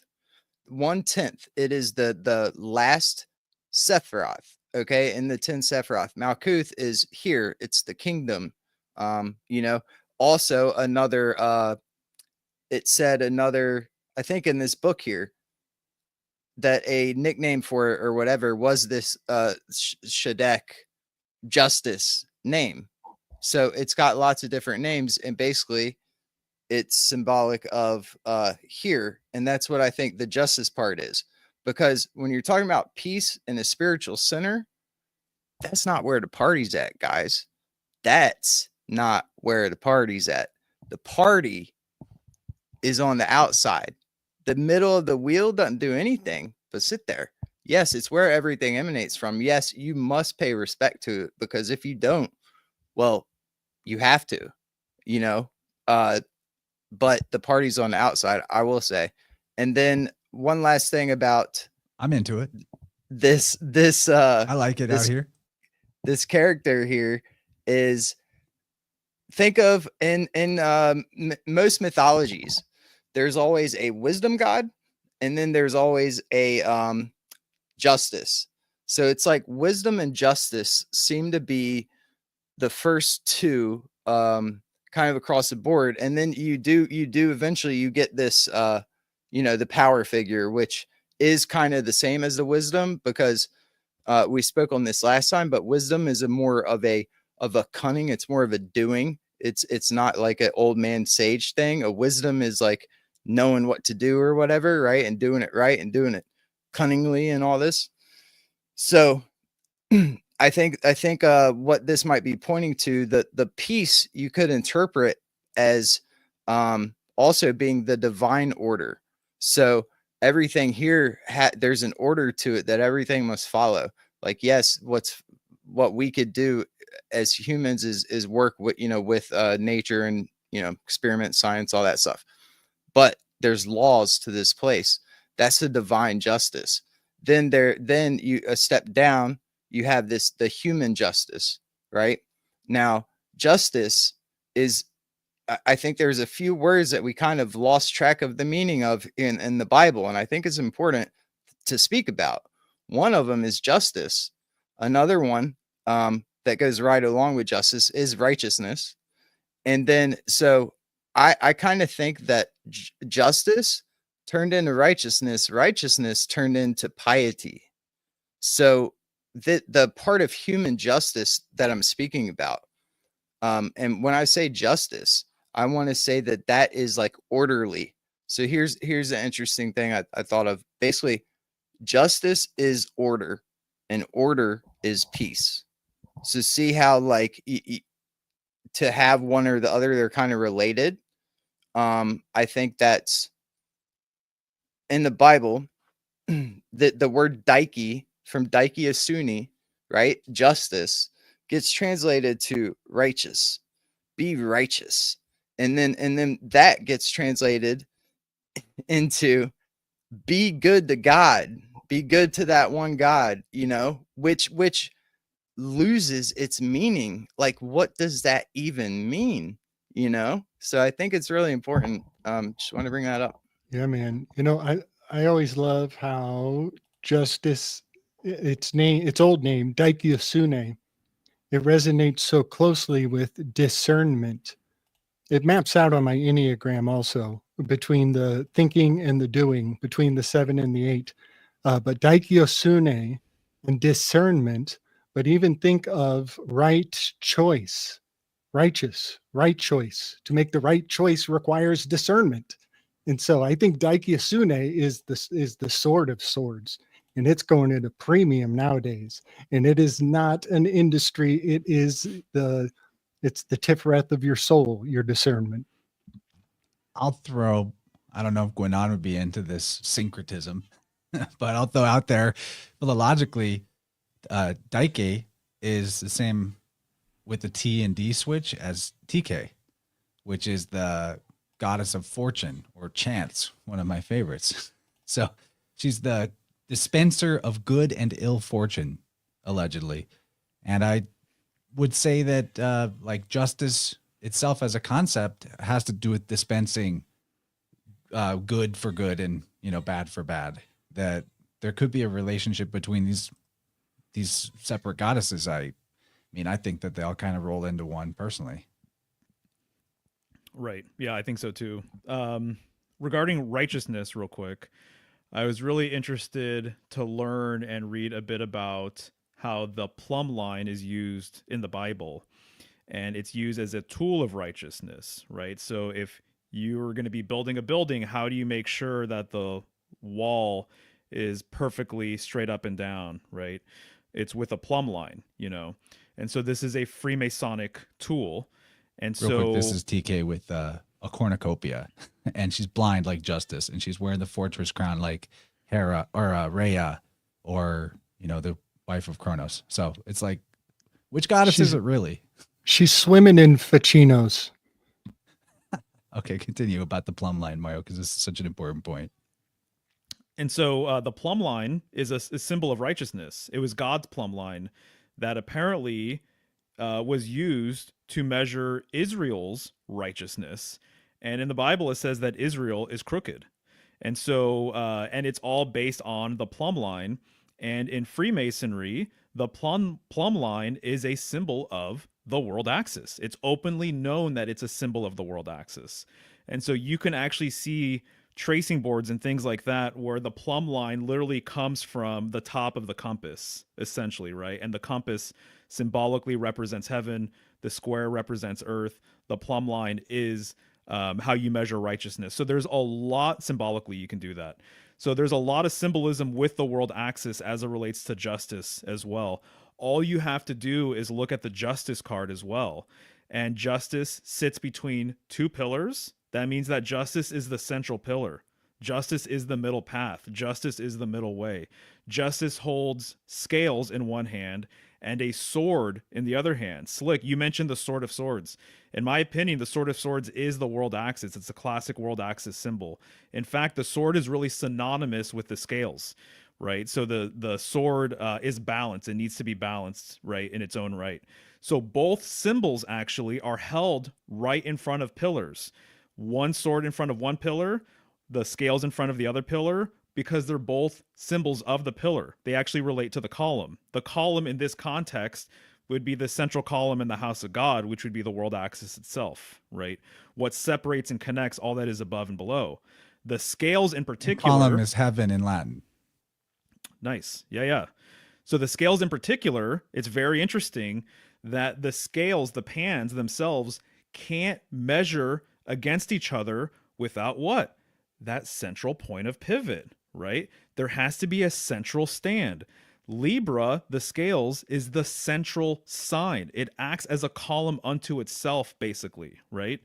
And so there are, basically, I've read that Ursa Major and Ursa Minor were once viewed, I've talked about this on the show, probably multiple times at this point, that in ancient China, apparently some groups saw Ursa Major and Minor as the jade scales. And literally they considered the world axis to be the stand for the scales, right? And so the point of pivot in the heavens is the pole star. It's that fulcrum. So I just did a whole entire presentation on this in Texas called The Axis of Libra. If people want to seek that out, they can. I get into the idea of the fulcrum being related to the central star in the heavens and how Libra really is like a middle path sort of symbol, right? Equal parts day and night, right? During the time of Libra. Everything about Libra symbolism has to do with balancing the two pillars. What does that? The central pillar itself, the middle pillar, the middle path. So That's how I personally see it, at least. Yeah, I just want to say real quick. I see that as a divine justice. The idea in the Greek would be the Themis, right? The Greek Zeus's second wife. So you got the divine justice that represents with the scales, like the nature seeking equilibrium, the path of least resistance, everything weighing, versus the sword, which is the free will, which is the justice, which is the what goes around comes around, sort of thing, the more mortal human life justice. That's how I see those two signs. And yeah, you're exactly right. So one you could say, is the spiritual center, the scales sort of thing, and then the other is the sun, the sword being the sun. That's how I would see it. I really think that there's something about like fortune and supposed chance and randomness that has to do with this justice idea too. Because going back to the weave about Tichi or Tike, the goddess of fortune, she's dedicated, or like the first dice are dedicated to her. And dice is just change the C to a K and it's DK. It's the same word. Right. And the fortune like card all kinds of ideas about the things that you're born. It's in the Bible where they ask Jesus about a blind man, like, did he sin or did his parents do something wrong that he's born blind? Referring to presumably a previous incarnation where he was immoral and then has to pay out that karmic balance in the next life. So, and this goes in with divination too, which dice would represent, that the gods are going to tell you, or God or the gods are going to tell you the correct or just answer through whatever the divination capacity is. Okay, what's up? Yeah, man. D-Ace, card number D-Ace is the fortune card. And also on the Libra, one phonetic that I think goes misappreciated around the Libra is lubricious. A lubricious person is quick to say yes because their gears have been greased. Maybe they drink too much Starbucks and they're ready to say yes to everything for the rest of the day. Lubricious, and this hails also to the omphalos. It has to be glistening to make sure that the people are listening to the shimmer of the glimmer of the grammar. And so, yeah, the anointing of the omphalos is lubrication. And there it is again with the lubricious. And that's another aspect of industrializing law is people are very quick to say yes. They don't really have the no in their mind. So here's a really great comment from username Homunculus Highway Bison Punster. Amazing name. Thank you. Wants to know what questions Mario wishes he could directly ask Rene Guenon that this book sparked. And I would maybe just expand that to in general, because I know you're familiar with more than just this book with his work. That's awesome, man. It's a great question. Yeah, I mean, the first one that comes to mind is I would love to ask him about his direct cosmological perspective, geocentrism, heliocentrism, something else, you know, because there's times when he's writing stuff and I'm like, wait a second, this sounds kind of geocentric and it sounds like he would kind of lean that way. But then there's other times where I'm like, no, he's totally not. I don't really think he is, you know? So I would be kind of curious about that personally. And so that for sure comes to mind. If he were around today, I do think about that a lot. You know, what would he think about today's world? Because he wrote Crisis of the Modern World. I can't remember, 30s or 40s. And I could be wrong on that. But already back then, he was calling out so many things that are major sort of issues in today's world. I think everything kind of playing out as it should anyway, right? And he talks about that too, even just kind of like, hey, even though I think that we're kind of, we've taken a step back or we're getting further away from the center, he also had an understanding of like, you still are living in this reality and you need to make the most of it and all these other types of things. So he didn't let it kind of like get him down or whatever. But he could still call it out for what it is, right? Just kind of the There's a lunacy really of the good new modern world. THC episode with Gordon White, the Higher Side Chats. I haven't listened to it, no. I recommend that one for exactly what you're talking about, because, you know, he gets into what basically taking the idea that everything the cosmos is doing is happening simultaneously to you being in it, as being like that you can't really play the victim to it, and you just ask what is mine to do, you know, while this is simultaneously happening. So for whatever reason, the divine intelligence wants, you know, this to happen at the same time as I'm here, and that's must right. be a good thing. Yep, that's right. Julius Evola, he refers to it as riding the tiger. He says you got to ride the tiger. This is a beast, you know, it's sort of modernity and the kind of the way it is and just the agendas and everything else, but you got to ride the tiger. And he says that at some point, this tiger or this beast is going to slow down. It's not sustainable. And when it does slow down, that sort of the elect sort of society, intellectuals, philosophers, whatever you want to say, people who get it, people who understand this tradition, if you want to put it that way, that'll be their time, right? Where these things are going to come to fruition and whatnot. But ride the tiger while it's still, you know, wild, basically. Yeah, so I mean, those there's are the two never things been that I a think chance to get knowledge like there is now, if you really want it. Right. In terms So of, sure, there's all the censorship and, you know, you could complain about this or that, but if you are motivated, you can get access to incredible information really quickly and easily. It's to a point where it's overwhelming. So like, yeah, take advantage of it. It is a beast system. You know, there is a tiger rampaging through our society, so to speak, but like, you know, there's opportunity there too. You know, love that that. Guenon question's funny. I want to take it's fun. I want to take a stab at it. You know, one thing I would ask him kind of two things, but I would ask him why. So he converted to Sufism, right? Which is you could say the like mystical branch of Islam. So I'd ask him why Sufism, and then I would ask him specifically, why did you move to Egypt? So that's where he finished his life, you know, at was Egypt. So those are two things I'm really curious about.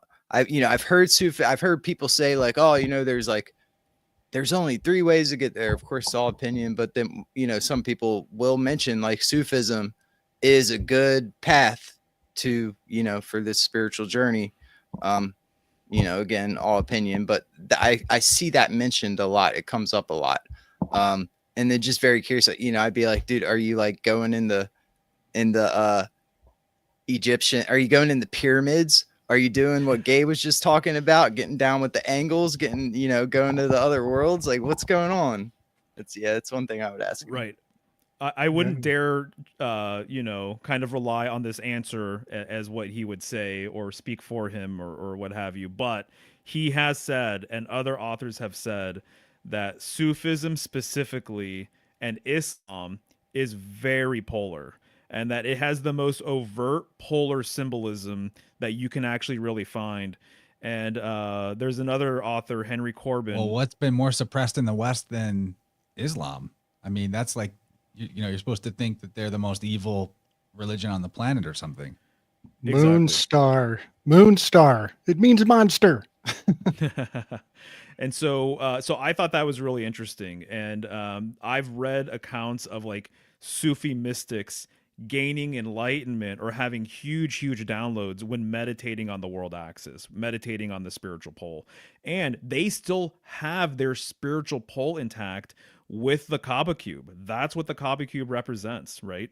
And so there's only a handful of groups that really have something like that is still really strong and intact, right? And they do, which is really fascinating and interesting. It would be interesting to research more with the esoteric lens, because just right out the gate, they tell you that Sufism, a Sufi, the word is referring to one who wears wool. But I just look at the word and see Sophie. I just see Sophos, wisdom, Nice. It's the wisdom tradition. And in terms of Islam, maybe there's like an esoteric and an exoteric, like all the other religions. And I have a pet theory regarding Islam that, the perennial tradition had a component to it where the exoteric version of the religion would get like rebooted on a cyclical pattern roughly every 600 years or 650 years. The timing of it changed as, the priesthood had different ideas about the timing of cycles in general, which they're always changing their mind about. But as an example, 600 years before Christ is Mithras. 600 years after Christ is Muhammad. And for maybe there's an example that I'm just not familiar with, but for whatever reason, it seems like if you go back further in history, this kind of rebranding of the savior figure or the prophet of God, it does seem to happen on a sort of timed basis, and I think there might be something about that where the idea is to reset symbolism a little bit so that the fetishism of misunderstanding the symbols of your ancestors and making idols out of them can be done away with and everything can just start fresh again.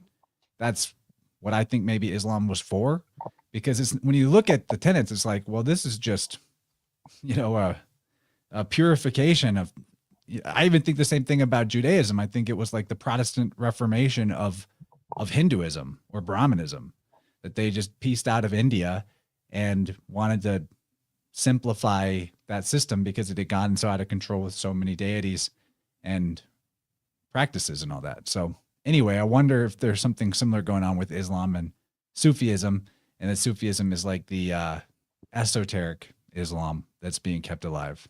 Go another 600 years, you got Joseph Smith. There it is. Dang, bro. Dang. Nicely done. You got the LDS. Look at Mormons, man. They are taking over shit. Everyone's looking at the Jews. Woo, look at the Mormons. That's all I'm saying. Yeah, buddy. Yep. They got the ladder. They're rocking that ladder. They stole Socrates' ladder, gave it to their saints. Wow. So Nietzsche says that he would only worship a god who dances. That's my kind of jam. The Sufis are maintaining that movement. They are the movers. They are in action. They are embodying. They don't sit around and think. They get out there and they prove the theory. And also, I wanted to point out, I'm talking about the moon star and us vilifying Islam, and even like smiley face killers kind of is an Islam anagram in there. But if anybody wants to, go look at Shredder from the Ninja Turtles. Just look at his iron mask, whatever, his metal mask, and then go look at the Kaaba stone in the part that they kiss, and then go back and look at Shredder's mask, and then go look at the kiss of the stone. It's amazing. So yeah, Shredder is vilifying the Kaaba stone. It's fascinating. And then if I could talk to Rene Guenon, I wouldn't even point out the anagram in his name. I would just straight up, what's up with the placenta? What's up with placenta? Oh yeah. That's all that sounds about right. That's all I need. Gabe, at this point, you'd probably be educating him about placenta. I know, right? I think you're the for top real. placenta mystic in the history of mankind. And then I'd get done and I'd be like, why the long face? Sorry. That was rude. Oh, dude, he does Burn. have such a long face.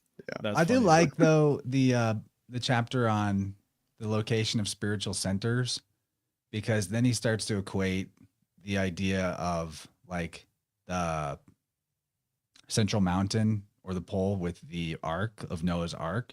And he even makes some observations that I had never seen any other authors make before, that I noticed, like that one of those centers in a previous epoch for Egypt, where the center actually moved around between like Memphis and Heliopolis and Thebes at different times of the empire, whatever it was, that Thebes is the same word as the Hebrew word for ark, Theba, or, that's masterful. Like nobody notices that. No authors pick up on that. So I found that pretty cool. There's super interesting little weave with the Thebes and the Spartai, and basically how there were five soldiers that survived. Okay, this myth, the founding of the city of Thebes, there are 5 soldiers that survived, and like one is like a viper, one is, man, I have a good graph, it would just take a second to find it, but basically what it boils down to, one's a viper. These names, it's in their Greek names, you could see it. One, and what it's symbolizing, I'll just get to the point, is the 5 points of articulation of speech. So you have like your tongue, the top of your roof of your mouth, then you got, your teeth, your lips, and then your throat, and so this one author puts a lot of things that he's got this whole like 5-word weave going on, where basically he says a lot of the gods' names were of 5 letters, and emphasize these 5 points of articulation of speech. They kind of embodied all of it.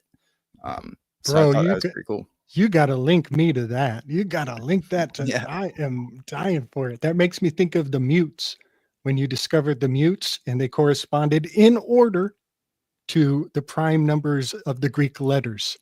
Not perfectly though. There were some flim flam, but it was a real close read to the prime Greek letters on the Enneagram, and they were called the mutes. Yeah, there's a big weave there. So I'd like to riff on the 5 real quick, because it's related to the King of the World, the Lord of the World, and everything else. But so with the 5, there are leaders who wanted to be associated with the 5. And so as an example, there are these really cool ancient statues and paintings of old Chinese emperors, and they would be led by 4 horses. And so the 4 horses would be symbolic of the 4 elements. This is kind of like the chariot card, actually, right? Sometimes there's 4 things pulling the charioteer, and the charioteer himself would be the 5th element. So he would be the quintessence. It would be spirit, right? So he would be the one that's actually truly in control, right? And so the number 5 relates to this idea of being in the center, in that if you have a cross, and there's a cross emanating from all of us, there's 4 cardinal directions, right? As an example, this was supremely important in this King of the World concept. So if you are located at the north, there are 4 arms that emanate, right? Wherever we're at, north, south, east, and west. So you occupy the central position in the middle of the cross. So you actually connect all 4 quadrants together. And so you are like the fifth element. You are like the quintessence. So this Lord of the world, King of the world, the idea was that they ruled from the center of their land, right? I've talked about this before, but there's this science called centrography, and it's the location of the center of your empire or village or island or whatever else. And a lot of people wanted to put a central totem in the middle of their place, basically. Or they wanted to put a temple, or they wanted to put their castle, or something along these lines, a tower, right? They believed that ruling from the center was the only way. And it goes back to a lot of the symbolism that we're already talking about. So this king of the world rules from this central location from which four directions emanate. They represent the fifth point in the middle. It's not uncommon to see all of these examples of older empires that basically have their land quartered north, south, east, and west, essentially, right? And I've read that some kings actually pitted different sectors against each other. They pitted the east versus the west, the north versus the south, right? Really, really, really interesting stuff. And so by ruling from this central location, by corresponding with the fifth element, which is spirit or ether, they become the mediator between all that is above and all that is below, right? What is the fifth card in the major arcana? It's the Hierophant. He is the bridge. And so they believe that they were the bridge between heaven and earth, essentially. And these older kings, they saw themselves as like basically the priest and the leader, and I can't remember, I think I wrote it down, the Lord, the messenger, and the mediator, basically, that they embodied all these things. And so these older lords, there was a code, there was a metaphysical doctrine, there was a whole symbolic weave that they found themselves in, that they really, really wanted to embody. So being a king back in the day, you truly were a unifier. You unified the four quadrants, you unified the above and the below, and you also unified your people. It's a complete inversion of what we have today when we think of leaders and everything else, right? But I just think that was a really important thing to kind of explain. And this cross, by the way, relates to the fourth card of the major arcana, right? The cross has four quadrants, four arms. And what card is that? That's the Emperor card, right? And so when you look at the Rider-Waite version of the Emperor card, he sits between two mountains, and he looks like that polar mountain. That is actually what they're encoding. They're encoding him as literally the central polar mountain, and you become basically the thing that your people revolve around. You give your people orientation by being stationary, by being the unmoved mover, right? You become the spinner of the wheel, and you are immutable. You become the immutable axis, and that's what your people actually want. They want that stability. They want someone to be there. So even the Emperor card, one of the esoteric names is the cubic throne, I think is one of the names for this card. Oftentimes the Emperor is literally sitting on a cube, right? And so with the cube, you have 6 directions. You have 6 panels. You have forward, backward, left, right, up, and down. You occupy the 7th point in the middle, essentially, right? And Guenon talks about this in The King of the World. He talks about this with the symbolism of the cross, that the king also symbolizes that sacred center in the middle, being representative with the number 7 or with the 5. It just depends on if you're looking at it from a sort of 3D perspective or a 2D perspective. But yeah, so with Queen Elizabeth, think of John Dee. So John Dee was her agent because she, as the immovable mover, as that spiritual, center ruler, had no agency. She needed agents. And that is how truly the world leaders, should act. The kings, they're not going doing stuff. No, they're staying. They have no agency. It's the same thing of the people ruling, that we say are pulling all the strings and all. Those people have no agency. They set things in motion, just like the spiritual center does. You see how it works? It's they set things in motion and then they sit back. That's why, like, people, we give they so much credit. And Gabe, I was thinking about your when you said the whole lesser result for result thing. I think really the puppeteers, the upper tiers of this society do maybe set things in motion, and then they don't have any lust for result, because what do they care? You know, you can they plant seeds basically, and then there's other people that do. Everyone else does stuff. These people have no agency, just like the rulers. I'm not saying that Mhm. the rulers, kings, are super important and we should have them, but just know that's what agents are. Look Right. up the word agency. It's action. Yeah, man. You know, I was buzzing in my telly today about how all the queen's men are cards. They're dressed up as decks of cards. And this is reinforcing that Den Kromverlust, that associating with your identity, you're wearing your bona fides. And then Kat, she brought up in my telly how much the characters dressed up as cards, they look just like Ophiuchus. They look just like Ophiuchus. That really hit home. That was a fascinating one. I got one final weave before we close off. All right. Is it all Nobody right to else? be concise? Because I got to wrap us up. Yeah, buddy. I'll bring So- up the, you sent me an image. You want me to pull this up? Yeah, this is an old weave from way back in the day, and I will be concise as much as I can. Back when I was studying Milton's Paradise Lost, I find out that after Lucifer goes through the fall, he actually calls the Council of Infernals into Pandemonium, this temple that Mouseber built for him. And he lets them talk amongst themselves because he already knows that they're going to elect to attack the Garden of Eden. And then they're so detailed. There's so many details in the story. But then on his way, as the elect to go and mess with Eden, instead of attacking heaven, they're going to attack his most beloved project. And I think they even tell us that they're on the 6th day of creation. I think that's in between the lines. But anyway, he goes to a portal that is called the Adamantine Gate. And I had to do tons of research on that word. It's a Hydra word, but essentially it means diamond-like or diamond-shaped.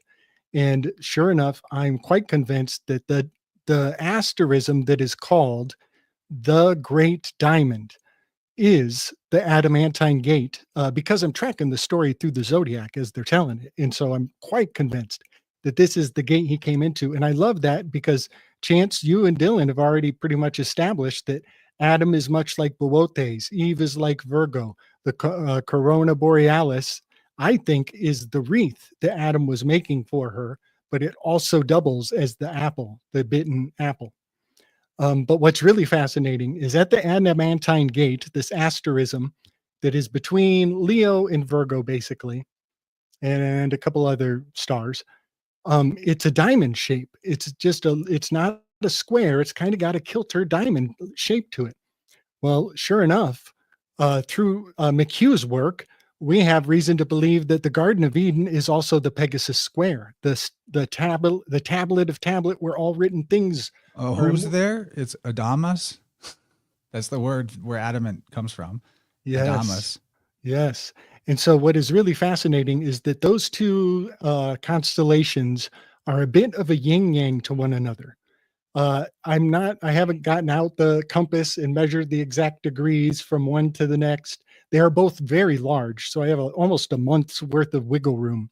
But I think when you put the Adamantine Gate of the Great Diamond and you juxtapose it onto the asterism of the Pegasus Square, I think you get the Metatron. This is the Ogdoad, one of the sacred symbols from Guenon's work. Am I correct? Was this in the Guenon work? He may have spoken about it at some point. I'm thinking of fundamental symbols, but I'm not sure if it's in Lord of the World.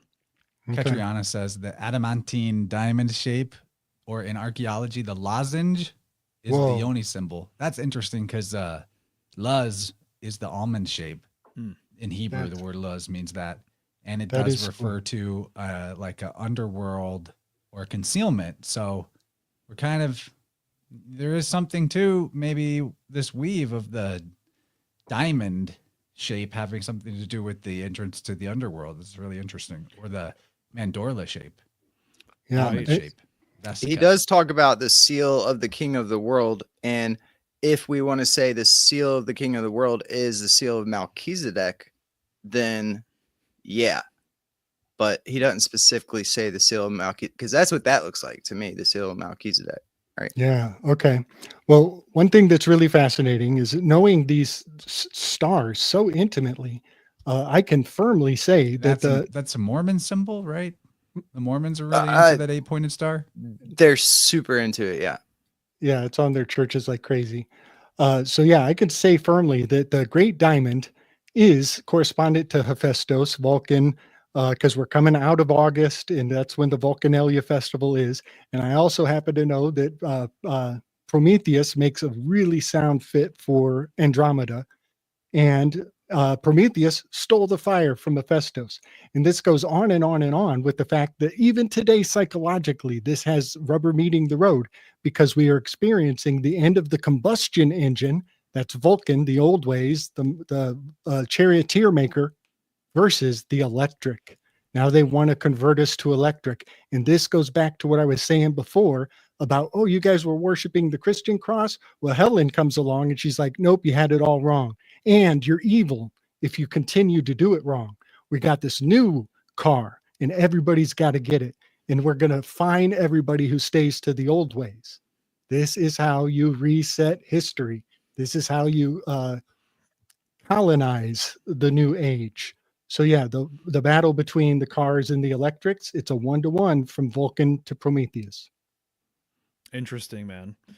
I wanted to comment on something that PK mentioned regarding the agent sort of dynamic with the queen and stuff. It just reminded me of the fact that Guenon really honors hierarchy. He honors hierarchy in the heavens, and he honors hierarchy throughout history and with this primordial tradition. And this is something as a modern that took me a little while to kind of appreciate and really understand and things like that. But as an example, he really honors the caste system. He says the caste system exists for a very, very good reason, and that there are people that are intended to do and different functions in society, basically. That you don't want the worker bees to necessarily do work that the warriors are supposed to be doing, or what the higher castes that maybe are more concerned with spiritual affairs are doing. That there's a hierarchy in nature, there's a hierarchy in this reality, and he saw that there's a hierarchy in civilization as well. So I think a lot of the things that he's speaking to operated well during a golden age, a golden primordial age, right? And so in today's world, to kind of put a lot of these ideas and try and convert them to the modern world would be chaos, right? What really wouldn't make sense. But when you look at how messy everything is on a civilization level, like as an example, this is just kind of an aside. It's absolutely mind-blowing that there are literally teenagers that are becoming millionaires right now because of TikTok and because of YouTube, right? And yet there are families, right, that are struggling to make ends meet, but they do hard labor or whatever. So to me, just kind of seeing how topsy-turvy sort of everything is in today's world, I think about this caste system, or I think about a civilization that maybe had a sound structure to it that worked for who knows how long, hundreds or thousands of years. And I think it's very, very interesting. And this also gets into the idea that not everybody's supposed to know everything. That some of these concepts and ideas and stuff, it's truly for a priest class, right? It's not for normal people to kind of concern themselves with. So it just makes me wonder, this caste system, if it's actually a more efficient use of everybody's energy versus everyone trying to strive to be top dog financially or whatever it is, So just an interesting thought. So there is someone in this golden age, in these primordial traditions, if this is a thing, that was intended to be that unmoved mover, that immutable center.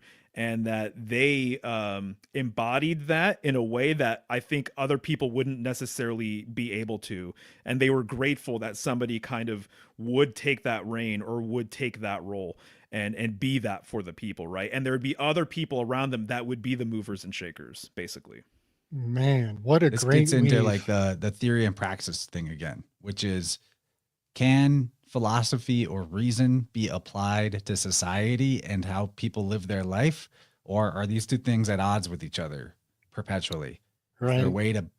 Is there a way to break down those two pillars and raise one, or do we need to keep these things separate? And there's a good reason to have that tension between them.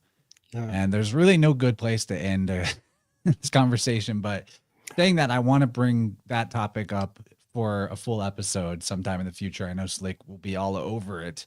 Yeah, buddy. And the conclusion of Guénon's book, The King of the World, that just a couple of short sentences here. He says, one conclusive piece of evidence emerges quite clearly from the corresponding testimony of all traditions, that an archetypal holy land does exist, that it is the prototype for all other holy lands, the spiritual center to which all others are subordinate.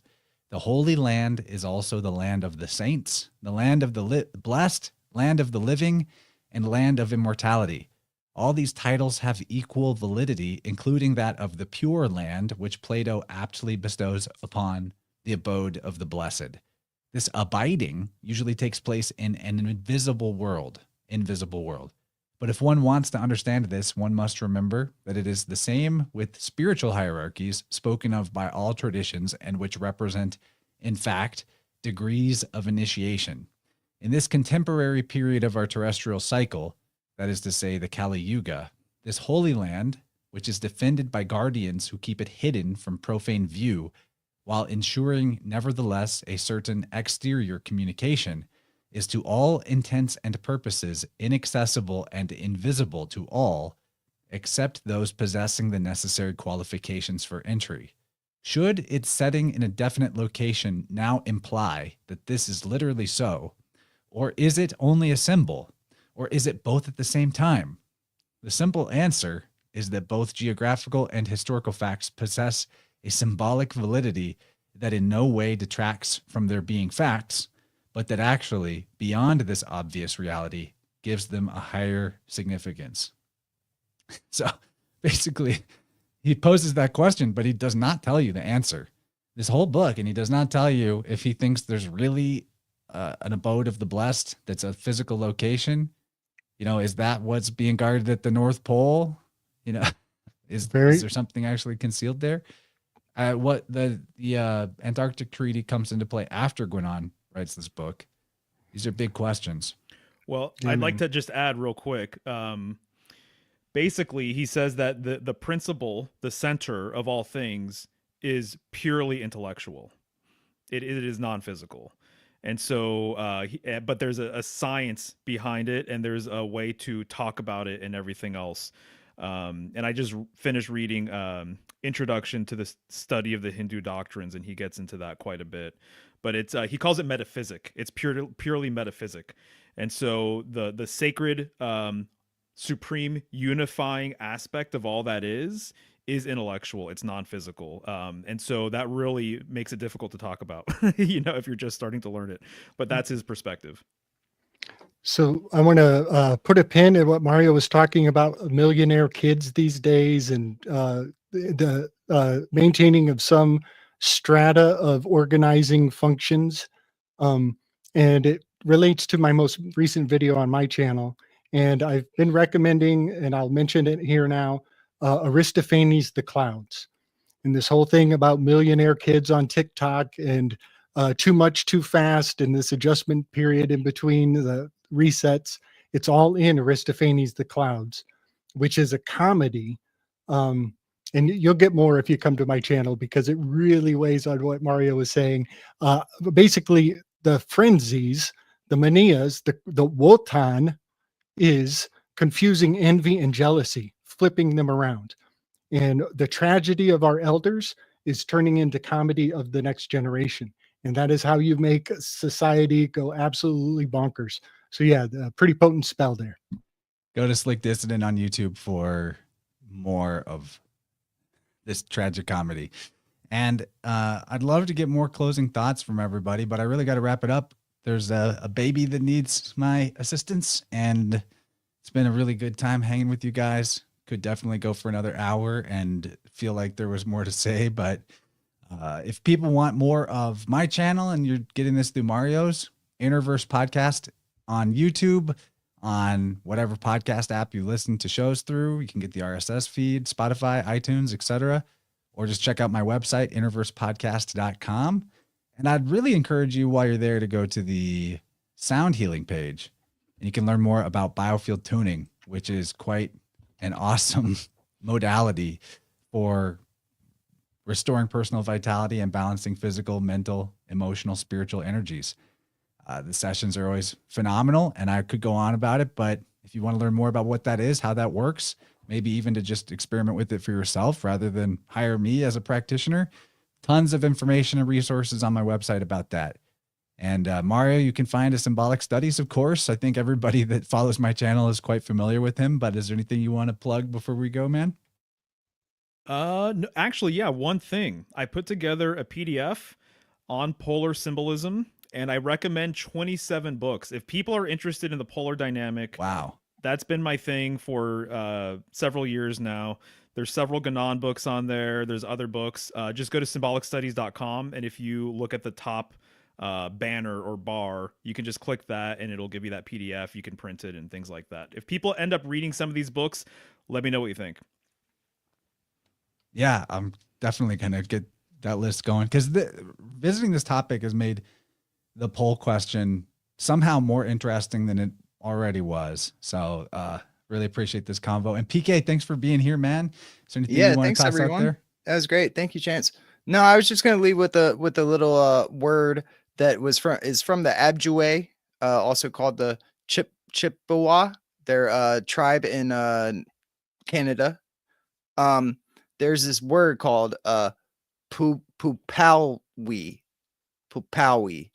and it basically is that spiritual force which makes the mushrooms come out of the ground in the morning. So I wonder, with the lost word, do we need to name this lost tradition? Do we need a name for it? And also, let's think about it. When we're naming something, we can make it a verb. That's all I gotta say. Thanks, Right. Chance. Thanks for hosting. Righteous fist. Righteous fist. That's why I named my child a word that can be a verb. Yes, sir. She's always gracing us. Cool, man. There's so much there. Beautiful. Yeah, like the mystery of the generative power. That's the lost word, perhaps. That's the real center everything's emerging from.